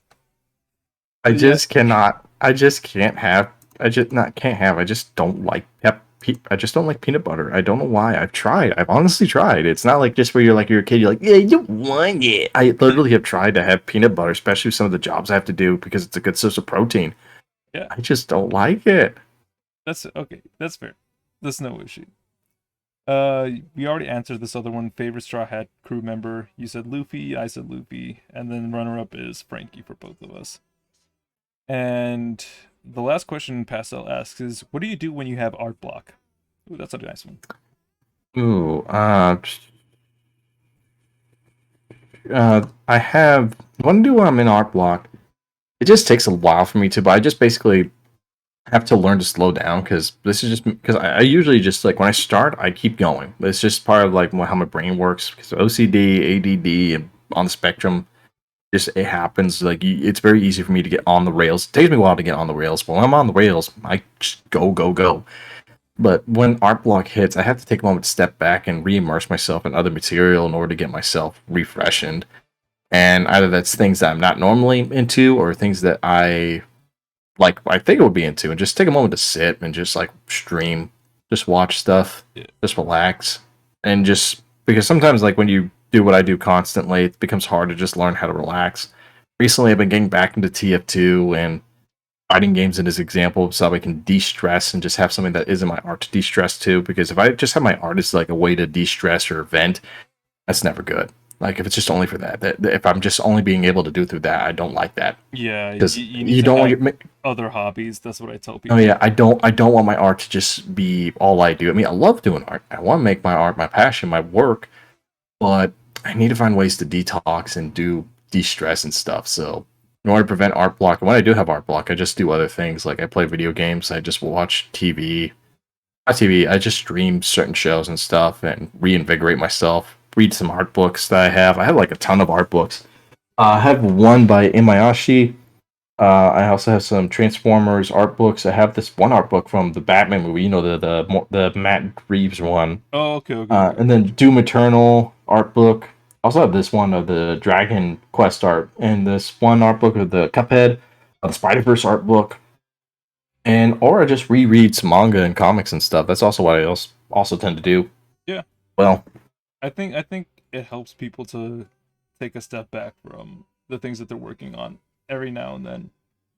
Even when I was working on my comic daily for October last year, hmm. I at least made time to go hang out with my friends throughout the day. It's doable. Yeah. I was not working a job, and I was just like, okay. But Yeah, I get you. But yeah, I think for me personally, whenever I'm dealing with art block, when it comes to my comic can go on autopilot because I've planned so much ahead of time that it can just create itself at this point, regardless of how I feel, or regardless of like what state I'm at in art block. But outside of my comic, when I'm in art block, I just don't make art. I just do something else. Yeah. I get you. Yeah, I think that helps for anybody with art block. What would be your advice for people with art block? Honestly, like I was even saying, just take a moment to step away from doing your art and find something else to do in order to get your stress out. Because if you're trying to get your stress, because if you're trying to keep pushing out your art, on the one hand, it could help just to break through it in order to push yourself to keep working. Because sometimes you can end up in a spot where you don't want to do anything. You have to push yourself to do stuff. But if you're just doing art and going through the motions and you feel blocked and stumbled, go do something else. Play a video game, watch TV, go hang out, go to the mall or something like that. Go drive, do something. Listen to new music. Just do something else to take your mind off that and reinvigorate yourself. Because you have to get new material, you have to get reinvigorated. You can't just keep doing this all the time and stuff. You have to get reinvigorated and re-immerse yourself in the inspirations that help you create. You just got to revigorate. You got to refuel. Just like working out, rest is important. So it's same thing with art. Don't burn yourself out. The brain is a muscle too. Don't overwork it. So, yeah. Amen. Next question from L Rocksteady at L Rocksteady is, what's a good way of getting into making your comic? I've been stuck dealing with life, but the idea is still with me to go. So that's the first question. So what I said earlier about limiting yourself. So what I did was, in order to get my comic started and not rebooting myself, I gave myself those limits of like, okay, only do this amount of pages, figure out what your characters you're going to use, and stick to this formula, and keep doing that for a little bit. You have to limit yourself down to help you focus on what are the essentials in order to create the comic. So, like I said, I would do episode 1. I did 21 pages, focused on the story of like getting Ben broken out of horror show, and figure out what the necessities would be in order to make the story happen, and what characters I wanted to focus on so I can set up into the next story. Then the next story would happen. What would the next story be about? I have to figure out within these pages I have to figure out what characters I want to use because there's a lot of characters I want to use, but I have to figure out what would be the best way to go about it. So limit yourself in order to figure out how to continue on forward. The more it sounds weird, but the more you limit yourself and figure out, like, okay, here you're figuring out the parameters more than you are hindering yourself. I think that's the best way to put it. Figure out the parameters of how you want to structure your comic. And one of the best ways, like I said, is making a page limit, because then you can figure out how much content you want to put in there, and it gets you to think a lot more about like story structure, characters you want to introduce, and that will help you out in the long run. Is just setting up those parameters for yourself and getting a schedule.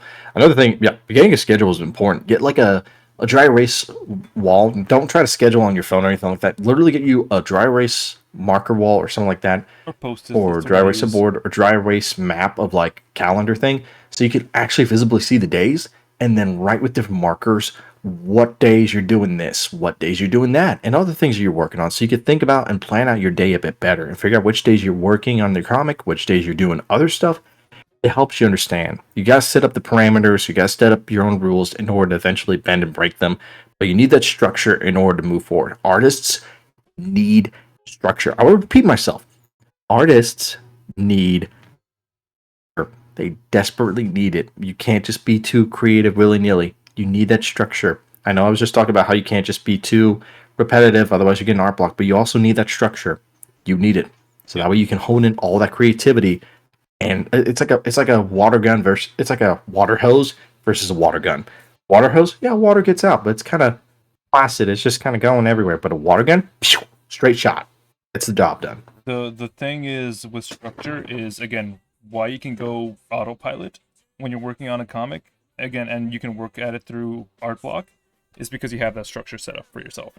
You have everything, you know how it needs to work, how it needs to pan out and work out. But anyways, in terms of starting, honestly, I say start making comics. Yeah, just go ahead and do it. Yeah. Literally go. Do it. Don't overthink. You're listening to right now? Much. Go ahead, do it now. Yeah. I dare you. Right now. Do it, bitch. Sorry, you're not a bitch, El Rocksteady. I know. But stop. Do it now while we're doing this. Do it immediately. Now yesterday was the best time to start making a comic. That's what I tell everybody. Exactly. Yesterday was the best day. The next best time is today. So that's what you have to think about when you're making a comic. Don't treat everything too preciously. Things can change, especially if you're making a web comic. You can readjust things as things go on. Like I said, sorry. Go ahead. No, like you said. Like I said earlier, you have to kill your darlings, kind of, but also learn that you can also put them in the graveyard to revive them later. But you have to know that you can't use everything immediately. Just kill off your darlings, revive them later if you want to. What does the story need, and how does it conclude? That is what you need. Those are the two factors. Think about like what your ending for that like chapters, for example, or like storyline, right? Yeah. What ending do you have in mind, and what's the road to get to that ending, and then start drawing and figure out the road along the way. And, the movie sucked. The movie sucks, but this is a really good line from Transformers 2. It was just like the beginning, middle, end. Details, facts, condense, plot, tell us. Just condense it. Don't focus on the nitty gritty, the main important details. Focus on that, and you'll have a good story. And you'll get better at it over time. Just keep making. Just keep making. That's what I'll tell everybody. Just keep making. Make something started. It took me a while to start my comic, and I wish I started earlier. That's all I'll say to that. Yep. And number 2 from El Rocksteady is, where do you recommend posting comics? People upload on Tumblr or Reddit, and I don't know how to use CSS for my own website. Well, I'm getting there. I'm going to be helping you guys out with that one. Don't worry. Yeah, I'm waiting. Yeah. I've been waiting. I had to learn how to reuse Wix in waiting. No, don't. Template sites are good. Like Wix. Okay, so Rust mentioned Wix right now. Wix I could recommend because you can build a free domain off of that. And you can use the... Yeah. Sorry. Yeah, and Wix... I do mention this in my webcomic series about like alternatives to coding as the very start if people don't want to do it. And Wix is something that I do recommend for people. Don't use something like Squarespace to make a comic. Squarespace is super slow, and you have to pay money. Tumblr is also a good option. because you can learn some very basic code and make a Tumblr thing. I'm waiting for Newgrounds. I don't know if Tom Fulp is listening to this right now. Sometimes he listens to the Tom, show. Tom, please, I beg but- you, we need a comic section or something. Please, Yes, we please, need, Tom. Because, like, okay, what he has is a playlist section where you can put your images in, like, a playlist and read them in that order, but I need a good previous, first, next, last Mm-hmm. option for... And you can kind of embed it within, like, different pages in Newgrounds, but it would be nice to have a dedicated comic section where Mm-hmm. people can just post chapters or comics and whatever. Yeah. I know it's a lot of work, Tom. I know it is. But please, it would be so good. Oh yeah, seriously, it would be great, especially since like Newgrounds honestly is a great alternative to just like finding art and curating it. I mean, Twitter you can. I refuse to call it X. I mean, you can on Twitter, but like Newgrounds really is the best place to find all the art and such. Yeah. Social media is great for building that following, but Newgrounds really is that best place to curate your art and find other people, especially with how the news feed is laid out, like how your personal feed is laid out, like seeing all the art that pops up, bam, bam, bam, bam, bam. It's just a great way to go about it. I feel like if a comic feature section was made or something, it'll be a great addition, especially No, a comic section would absolutely breathe a ton of new life into Newgrounds also. Mm-hmm. And if there was a dedicated comic section in the front page, then like, hey, check out this new update from this oh man, it would be so nice. Gaming. We would be gaming. Yeah, Newgrounds is so good for discovering new artists because I discover new artists literally every day on Newgrounds. Yeah, exactly. This has like been a great place to discover new people and like keep up with older ones too. It's just great. Yeah, and Newgrounds also does show a ton of support for new artists too. If like you have really good new unique art and someone in the curation team will like look at it and put it on the front page, even if you just made your account. There are always people hunting down and looking for like artists. And I highly recommend just again, I'll always show Newgrounds to artists because it's just a good place to find art. And for anybody that's just looking for new art, just Newgrounds is really nice. And it has a really good tag system too. You can just search whatever tag you want and you find everything within that tag. Mm-hmm. But yeah, L Rocksteady. Yeah, Tumblr you can use. Again, Wix is a good alternative to one of those two options. Posting on Reddit, I'm not too certain. I can't make like an accurate judgment because there's a lot. Out of self-respect, I don't post on Reddit, but that's just me. Tumblr is a good alternative.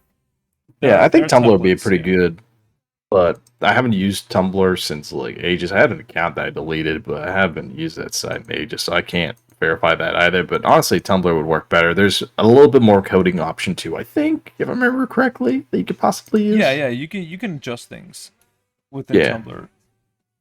It's no issue, and it's customizable enough, and there are a bunch of templates within Tumblr itself that is conducive to making comics. And it depends on what type of format of comic do you want to do. Do you want to do like a vertical scroll comic? Please don't. There's too many of those. No, yeah.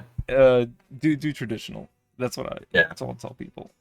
There's a lot more freedom with traditional than there is vertical. But again, if you want to limit yourself and find better parameters, you can do vertical, but do your own. Next question is from Rocker Rocket at Rocker asks, so how's progress on Unbreakable Iron Ranger and Crimson Cowboy so far?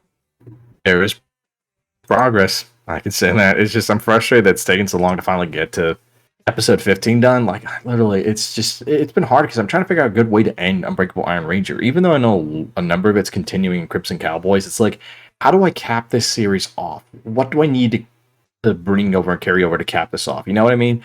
It's just been hard to get that done. And with Crimson Cowboys, like I said, I tried to find a good formula. Didn't work out, but I know how to do it better now. I'm just going to consider what's Crimson Cowboys now as an interlude series. I'll just rename it to something.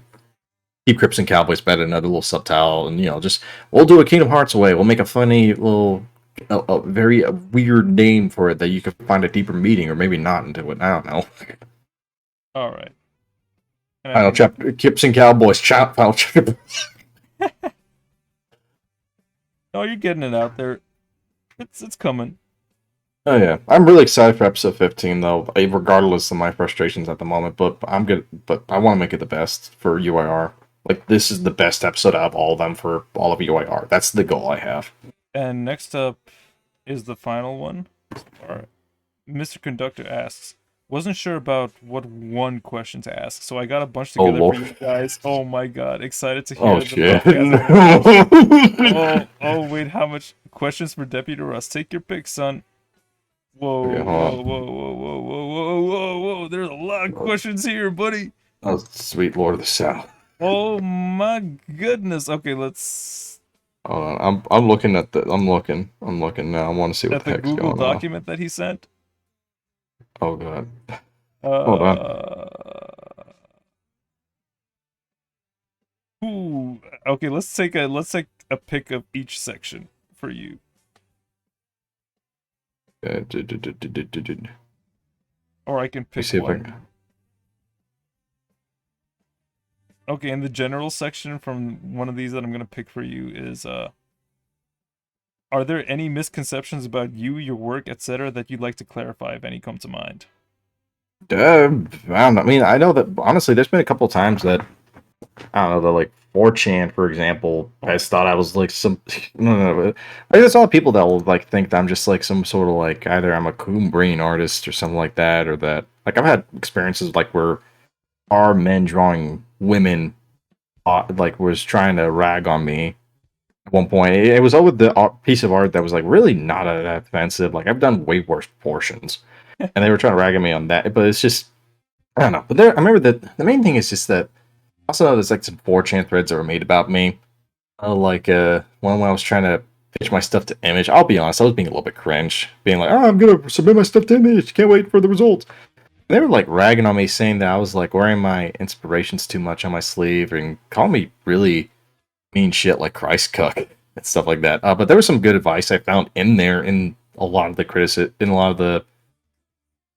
of the people that didn't know me, but like a lot of good advice in there, like trying to be more branch out my inspirations more and working better on my paneling, pick which sound effect I want to do instead, like what type of onomatopoeia instead of doing both. There was some good advice in there.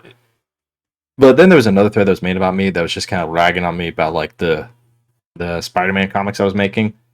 Other than that, the only thing I don't think there's really any misconceptions other than like there's people that think that I'm like I don't know because I made stuff like the Tomboy Mandalorian. I don't know if anyone really like you would know what that is or Boy anything, but like, Mandalorian. I yeah. don't But remember anyway, you making that.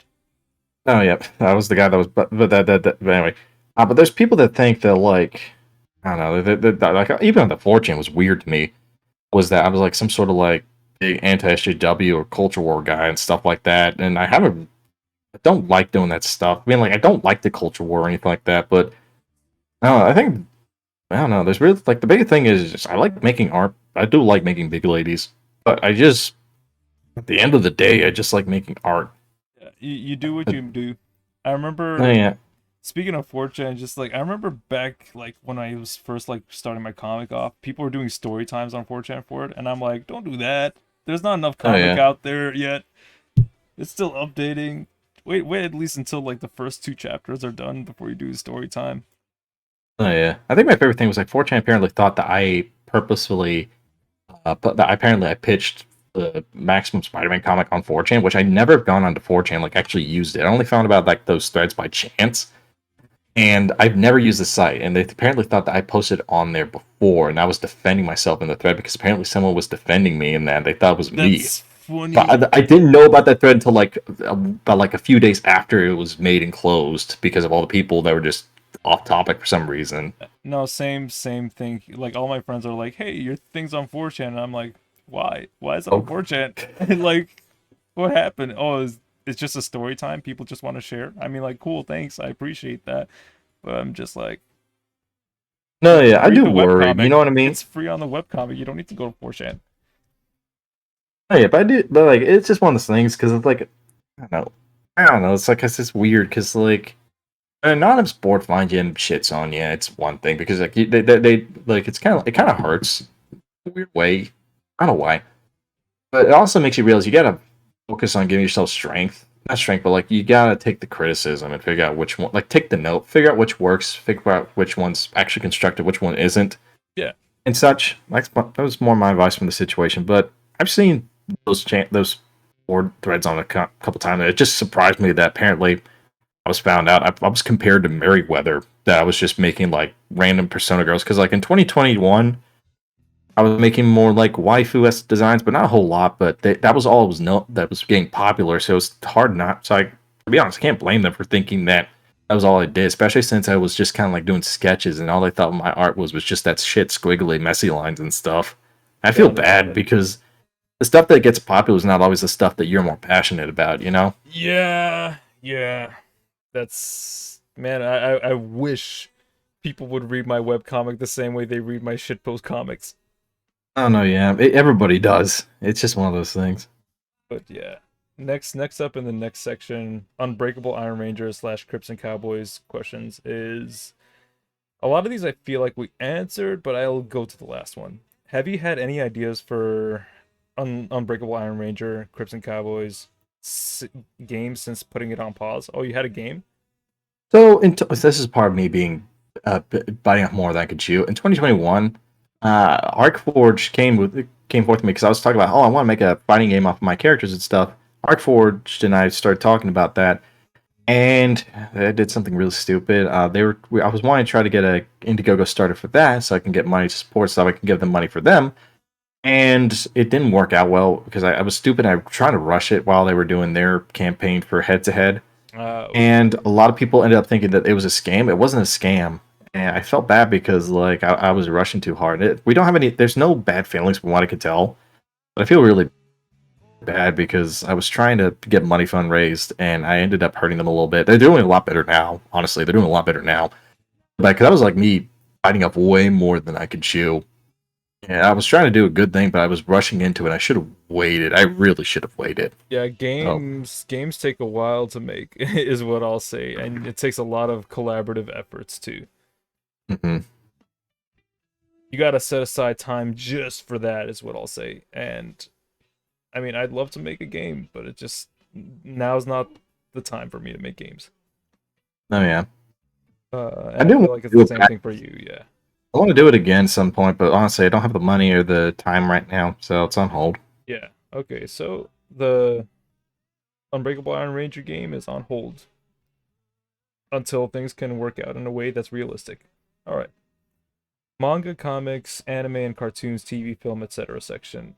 Okay. Oh man, there's a lot of questions in here. Yeah. It's probably like maybe like two more. I'm starting to get tired. Yeah, no problem. You know what? We'll skip to the fighting game section. I know you like Guilty Gear, but which fighters do you play the most? Who has your favorite story or story mode? Who's your favorite design wise? Okay, so my mains are like? Huh? What fighting games you like in this one? I love, well, besides Guilty Gear, I love Ultimate Marvel vs. Capcom 3. Great game. Yeah, I love that game. I love Skullgirls still. Those are my favorite fighting games. Shoot, I can't speak. I'm trying to get more into other different fighting games. Heritage for the Future is another great fighting game, although it's kind of hard to access now. I really need to try to find a way to get that so I can play it more. But yeah, those are some of my favorite fighting games I like to play. Obviously, Guilty Gear is my favorite, and my mains in that the game series have always been Johnny, Soul, and Faust. And Ultimate Marvel vs. Capcom, I usually go with like Spider-Man, Dante, Deadpool, Tron, or sometimes Zero. I don't want to be too, that kind of thing. But Iron Man sometimes as well. And who was the other character I main in that game as well? I think it was just mainly like Dante, Deadpool, Spider-Man, Tron, and Iron Man. Honestly, that I main in that game. And Skullgirls, I love Beowulf. Beowulf's my favorite character. That's actually where I learned about Beowulf, the myth, and then I started getting really obsessed with it because of that character. No, it's funny because I was aware of the myth beforehand, and I was like, whoa, the references. Whoa. As a wrestler. Whoa! Oh my god. Whoa! Brother man. But yeah. Yeah. For me in Guilty Gear, my main is Slayer. It's always been Slayer, but I've gotten used to Ino for Strive because I'm like, okay, I need a familiar character that I know how to play that has some mix-up potential. And I get you. She's the one that works for it. And I kind of like her as a character. I like her aesthetically. and just like how much of a bad bitch she is. Oh yeah. And what else? But Slayer's been my main since forever. I like ABBA, but that's in Plus R, and nobody's like. I mean, people are still playing Plus R, Oh yeah. which is my favorite Guilty Gear. It's also my favorite fighting game. hmm Otherwise, in terms of fighting games, I've been playing Street Fighter myself and enjoying that. I finally downloaded Street Fighter 6. I really need to get into that because everyone else is playing that at the Well, moment. you can play with us every now and then. I still made promises with people to play that game, and it's just like it hasn't been falling through. But Oh yeah. yeah, I think that answers all the questions. I mean, like, I know you had a bunch of questions, but it's late for us right now. And Oh no, yeah. It's like midnight now over Yeah. here. Same here. And it's just like way past the, what's the word? Yeah, this is like 3 hours. Holy Yeah, shit. it's one of the longer shows we've had. But yeah, no, time really flew by. Thanks for talking. Yeah, Rust. no worries, man. Yeah. Great to be on here. Yeah, so for anybody listening who doesn't follow Rust, you can check him out at Deputy Rust Art on Twitter.com or just Deputy Rust on Newgrounds. Yep, And- I'm here. Yep, you can find everything there. Rust has his own website too, deputyrust.card.co. That's where all my commission info is. My art gallery. Yeah, definitely check him out. There's a Patreon too. Not at, but it's Deputy Rust on Patreon. No space. If you want instant access to PSDs, chapters, and everything, it's all available on there. And Yeah, I'm gonna be reorganizing it. I gotta prep it up a little bit, but yeah, that will be more active again here soon. yeah, on Webtoons you can find Unbreakable Iron Ranger, and I'll put all the links in the YouTube video that I'm going to be putting up. And you can just check them down if you're on YouTube right now. But yeah, no, this has been Deputy Rust on Newgrounds Radio. Thank you for joining. And Yeah, hell yeah, been really fun doing this. yeah, and if you ever want to come back on in the future, just let me know if you have anything you want to promote. Oh yeah, I'll be happy to be on here again if you have me. Yeah. All right. All right, That's the end of the show. Adios, amigos. y'all have a good one now. God bless.